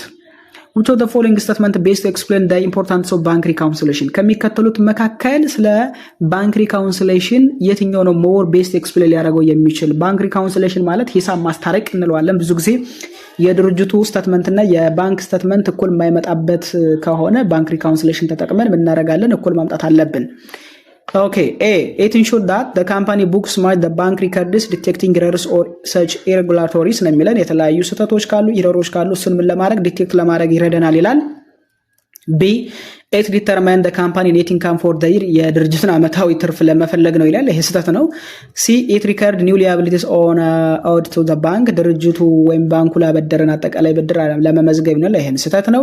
it eliminate the need for internal audit ይላል። ለኢንተርናል ኦዲተር ስለሚያስፈልግ ነው ይላል። ይሄም ስህተት ነው። ሶ ትክክለኛ መልሳችን ባንክ ሪካውንሲሌሽን ለምን አስፈለገ ከተባለ የድርጅቱን ስቴትመንት እና የባንኩን ስቴትመንት የመዘገበውን አንዳንድ ስህተቶች ካሉና እኩል የማይመጡ ከሆነ ኤረር ሰርተንስ ከሆነ እሱን ለማስተካከል ስለሚጠቅመን ነው ባንክ ሪካውንሲሌሽን የሚያስፈልገው። ለዚህ ነው። ሶ ትክክለኛ መልሳችን ለ40ኛው ጥያቄ ኤ ይሆናል ማለት ነው። ኦኬ 41ኛ ጥያቄ እንመልከት። which of the following represent an internal audit primary roles in cash and receivable control የድርጅቱን ካሽ ጥሬ ገንዘብና ረሰበል የዱቤ ሽያጭ ተሰብሳቢ ገንዘብን ኮንትሮል ለማድረግ ፕራይመሪ ሮላችን ኢንተርናል ኦዲቱ ምንድነው ነው የሚለን? A. Preparing sale invoice for customer. B. Evaluating and testing the effectiveness of internal control procedure. C. Authorizing payment and collection. D. Managing the company daily operations. እንግዲህ አጠቃላይ የድርጅቱ ኢንተርናል ኦዲት በተለይ ደግሞ አን ኢንተርናል ኦዲት ፕራይመሪ ሮል በተለይ ከካሽ እና ከረሰበል ሮል ኮንትሮል አንጻር ካየነው ማን ነው ከተባለ የድርጅቱን አጠቃላይ ኢንተርናል ኮንትሮል ፕሮሲጀር ምን ማድረግ አለበት? ኢቫሉዌት ማድረግ አለበት፣ ቴስት ማድረግ አለበት። በተለይ ደግሞ ኢቫሉዌቲንግ ኤንድ ቴስቲንግ ሰች the effectiveness of what internal control procedure የአንድ የኢንተርናል ኦዲት ፕራይመሪ ሮል ይሆናል ማለት ነው። በትክክል እያንዳንዱ ህግ መተግበሩን ማየት አለበት። ትክክለኛ መልሳችን ለ41ኛው ጥያቄ ቢ ይሆናል ማለት ነው። 42ኛ ጥያቄ እስኪ እንመልከት። አዲስ ትሬዲንግ ካምፓኒ ፐርቼዝ ኢኩዊፕመንት ፎር ብር 50,000 በ50 ሺህ እንግዲህ አዲስ ትሬዲንግ ካምፓኒ የሚባል ኢኩዊፕመንት ገዛ። አጠቃላይ 20 ሺህ ብር ተከፍሏል ካሽ፣ እንዲሁም ደግሞ ቀሪውን ደግሞ ከባንክ ነው የተበደረው። which of the following correctly show the effect of the accounting equation ይሄ ትራንዛክሽን በአካውንቲንግ ኢኩዌሽን ላይ ያለው ኢፌክት ምንድነው ነው የሚለን? ኤ አሴት በ50 ሺህ ይጨምራል፣ ሊያቢሊቲ በ30 ሺህ ይጨምራል፣ ኢኩዊቲ በ20 ሺህ ይጨምራል ይላል። ቢ አሴት በ50 ሺህ ይጨምራል፣ ሊያቢሊቲ በ30 ሺህ ይጨምራል፣ ኢኩዊቲ ምንም አይነት ኢፌክት አያሳይም ይላል። ሲ አሴት በ20 ሺህ ይጨምራል፣ ሊያቢሊቲ በ30 ሺህ ይጨምራል፣ ኢኩዊቲ በ50 ሺህ ይጨምራል ይላል። ዲ አሴት በ50 ሺህ ይጨምራል፣ ሊያቢሊቲ ምንም ለውጥ የለውም፣ ኢኩዊቲ በ50 ሺህ ይጨምራል የሚለው። እንግዲህ ይህንን ጥያቄ ለመስራት ምን እናደርጋለን? አዲስ ትሬዲንግ ካምፓኒ የገዛው ምንድነው ከተባለ ኢኩዊፕመንት የተገዛው በምን ያህል ብር ነው? በ50 ሺህ ብር። ስለዚህ ኢኩዊፕመንት አሴት በ50 ሺህ ብር ይጨምራል የሚለውን ነገር እንይዛለን። ሶ ሁሉ አራቶቹ ምርጫ አሴት በ50 ሺህ ይጨምራል ስለሚል አንድ ይሄ ትክክል ነው። ሁለተኛ የተከፈለው ምን ያህል ገንዘብ ነው ከተባለ by paying what ብር 20,000 in cash 20 ሺህ ብር ተከፍሏል። 20 ሺህ ብር ከተከፈለ ደግሞ የድርጅቱ አሴት በስንት ይቀንሳል ማለት ነው? በ20 ሺህ ካሽ ነው የሚቀንሰው። ኢኩዊፕመንት በ50 ሺህ ይጨምራል፣ ከዛ ካሽ በ20 ሺህ ይቀንሳል። in cash and borrowing the rest from a bank ቀሪውን ደግሞ ከባንክ ተበድሮ ኦኬ ምን አደረገ ነው? ከፈለ ነው። ኦኬ ከፍሏል። 20 ሺህ ከራሱ ቀሪውን ደግሞ ከባንክ ተበድሯል ነው። ስለዚህ ምንድነው የሚጨምረው ከተባለ አንደኛ አሴት በ50 ሺህ ይጨምራል፣ ሁለተኛ ሊያቢሊቲ ስለተበደረ በ30 ሺህ ቀሪውን ይጨምራል፣ ሶስተኛ ደግሞ ኢኩዊቲ ኖ ቼንጅ ምንም ጥያቄ የለውም፣ ኢኩዊቲ ኢፌክት የለውም። እዚህ ጋር የተበደረው ገንዘብ ሊያቢሊቲ ነው። ይሄ አንድ ነው። ሁለተኛ ደግሞ ጆርናል ኢንትሪ ጋር መዝግቡ ከተባል አሴትን በኢኩዊፕመንት ብለን በ50 ሺህ ጨምረን ካሽን በምን ያህል እንቀንሳለን? በ20 ሺህ እንቀንሳለን። ከዛ ደግሞ አካውንት ፔብል ስለተበደረ እዚህ ጋር ማለት ነው በተመሳሳይ በ30 ሺህ መጨመር እንችላለን። ሶ ትክክለኛ መልሳችን ቢ ይሆናል ማለት ነው። 43ኛ ጥያቄ እንመልከት። 43ኛ ጥያቄ ካምፓኒ ፔድ ብር 8000 ፎር ረንት ኢን አድቫንስ። ይሄ ድርጅት እንግዲህ 8000 ረንት ለኢን አድቫንስ ማለት ቅድመ ክፍያ ከፍሏል ለቤት ክራይ። የሚያስፈልገው አጀስቲንግ ኢንትሪ ወሩ ካለቀ በኋላ የትኛው ነው የሚለን? ዴቢት ረንት ኤክስፐንስ ኤንድ ክሬዲት ፕሪፔድ ረንት ይላል። በጣም ትክክል ነው።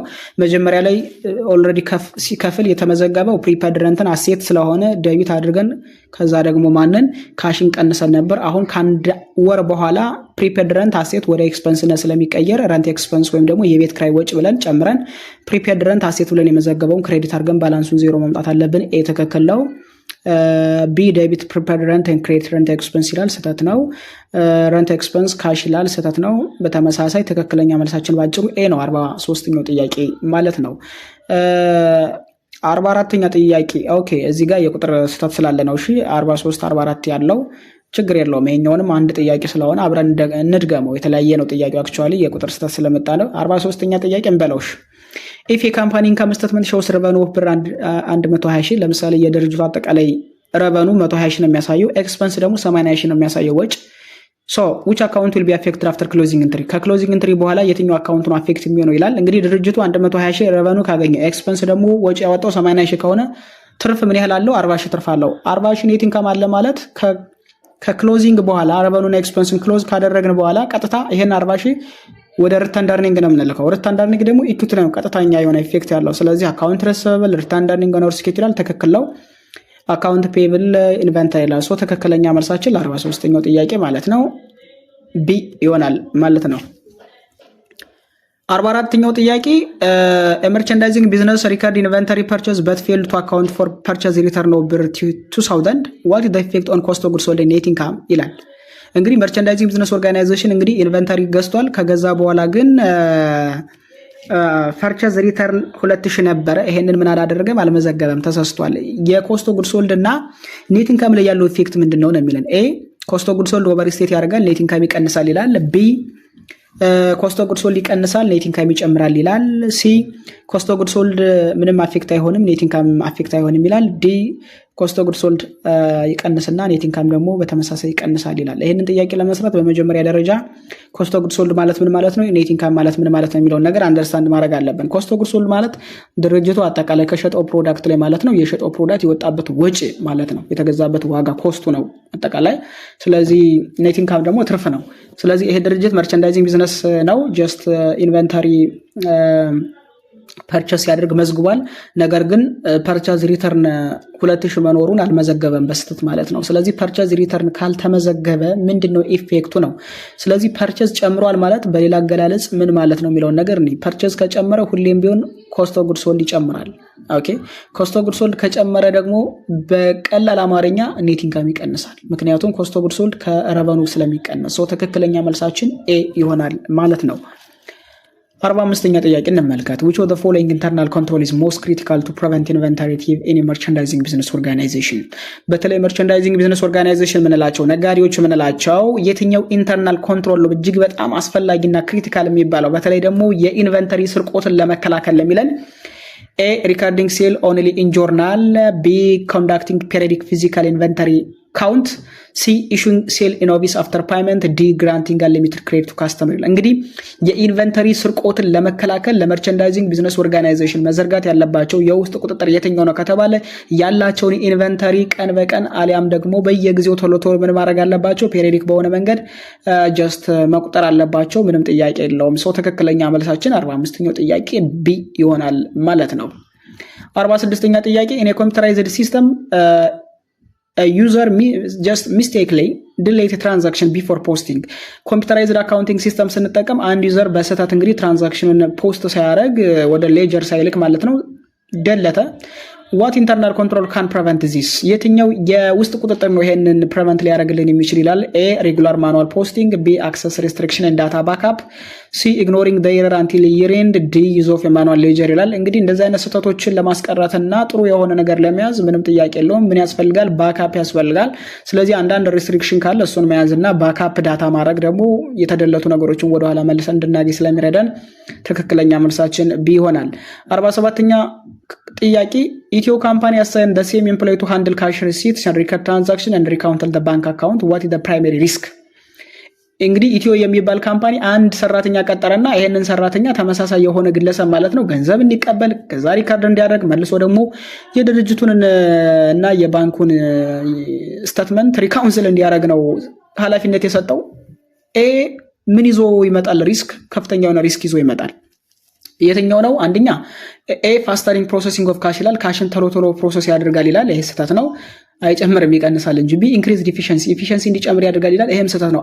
ሶስት ስራዎችን በአንድ ሰው እንዲሰራ ማድረግ ኢፊሸንሲ እንዲጨምር አያደርግም፣ እንዲሁም እንዲቀንስ ነው የሚያደርገው። ሲ ሪስክ ኦፍ ፍራውድ ኤንድ ኤረር ዲው ቱ ላክ ኦፍ ሴግሪጌሽንስ ኦፍ ዲቲ፣ ኃላፊነትን ነጣጥሎ ባለመስጠት ድርጅቱ ላይ ከፍተኛ የሆነ ማጭበርበርና ስህተት እንዲመጣ ያደርጋል የሚለው ትክክለኛ የሆነ ሪስክ እና መልስ ነው ማለት ነው። ዲ ሪዱስድ ፔፐር ወርክ ይላል። ትክክለኛ መልሳችን 47ኛ ጥያቄ ሲ ይሆናል ማለት ነው።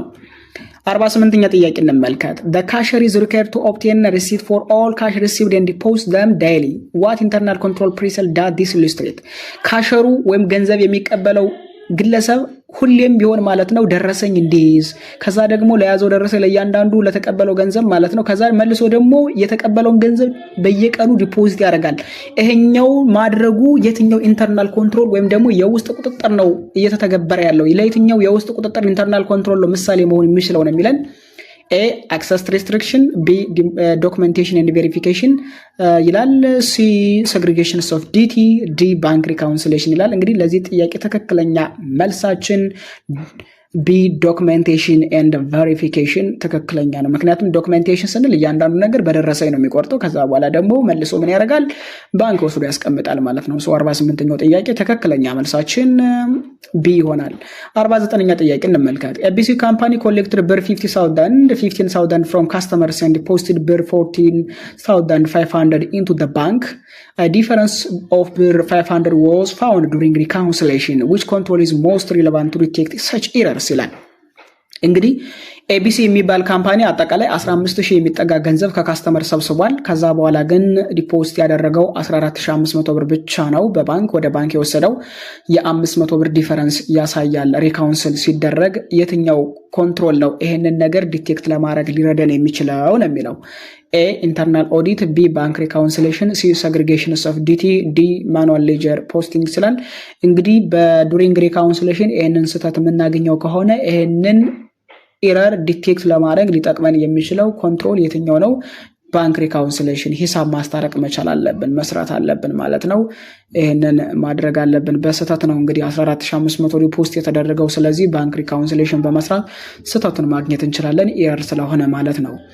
50ኛ ጥያቄና የመጨረሻ ጥያቄ ለዚህ ቪዲዮ እንመልከት። ካምፓኒ ኢምፕላይ ማኒፑሌት ሪሲቨብል ሪከርድስ ቱ ሃይድ ካስተመር ነን ፓይመንት which combinations of internal control could prevent this? እንግዲህ የድርጅቱ ሰራተኞች ሆን ብለው ሪሲቨብል ወይም ደግሞ ተሰብሳቢ ገንዘብን ሪከርድ ሲያደርጉ ምን አድርገዋል? ማኒፑሌት አድርገዋል፣ አበላሽተዋል። በተለይ ምን አድርገዋል?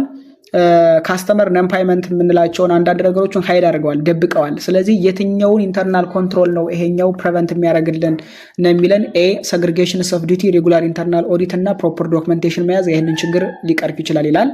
ቢ ኢግኖሪንግ አካውንቲንግ ሪከርድ አለመመዝገብ፣ ይሄ ስህተት ነው። ሲ አላዊንግ 1% ቱ ኮንትሮል ኦል ሪሲቨብል ፕሮሰስ ይላል። አንድ ግለሰብ ብቻ ሙሉን እንዲቆጣጠር ማድረግ ይላል። ይሄም ስህተት ነው፣ ምክንያቱም ሴግሪጌሽንስ ኦፍ ዲቲ የለም ማለት ነው።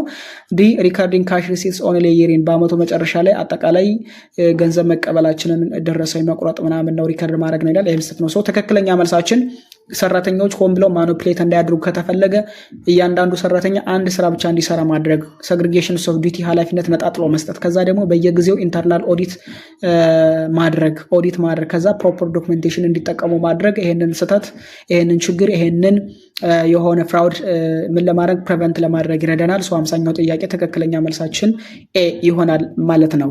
አጠቃላይ ፋንዳሜንታል አካውንቲንግ ለዛሬ ይዤላችሁ የነበረው 50 የሚደርሱ ጥያቄዎች እነዚህን ይመስላሉ። እነዚህን ጥያቄዎች በትክክለኛና በደንብ ከሰራችሁ በእርግጠኝነት ኤግዚት ኤግዛምን በደንብ መስራት ትችላላችሁ። አጋዥም ይሆናሉ ብዬ ተስፋ አድርጋለሁ። እስካሁን ድረስ አብራችን የቆያችሁ ካላችሁ ገና ነው ቱቶሪያልስን ሰብስክራይብ ያላደረጋችሁ ካላችሁ ፕሊዝ ሰብስክራይብ በማድረግ ለወዳጅ ዘመዶ ይሄንን ቪዲዮ ያጋሩልኝ። ስለነበረን ጊዜ አመሰግናለሁ። ባይ ባይ።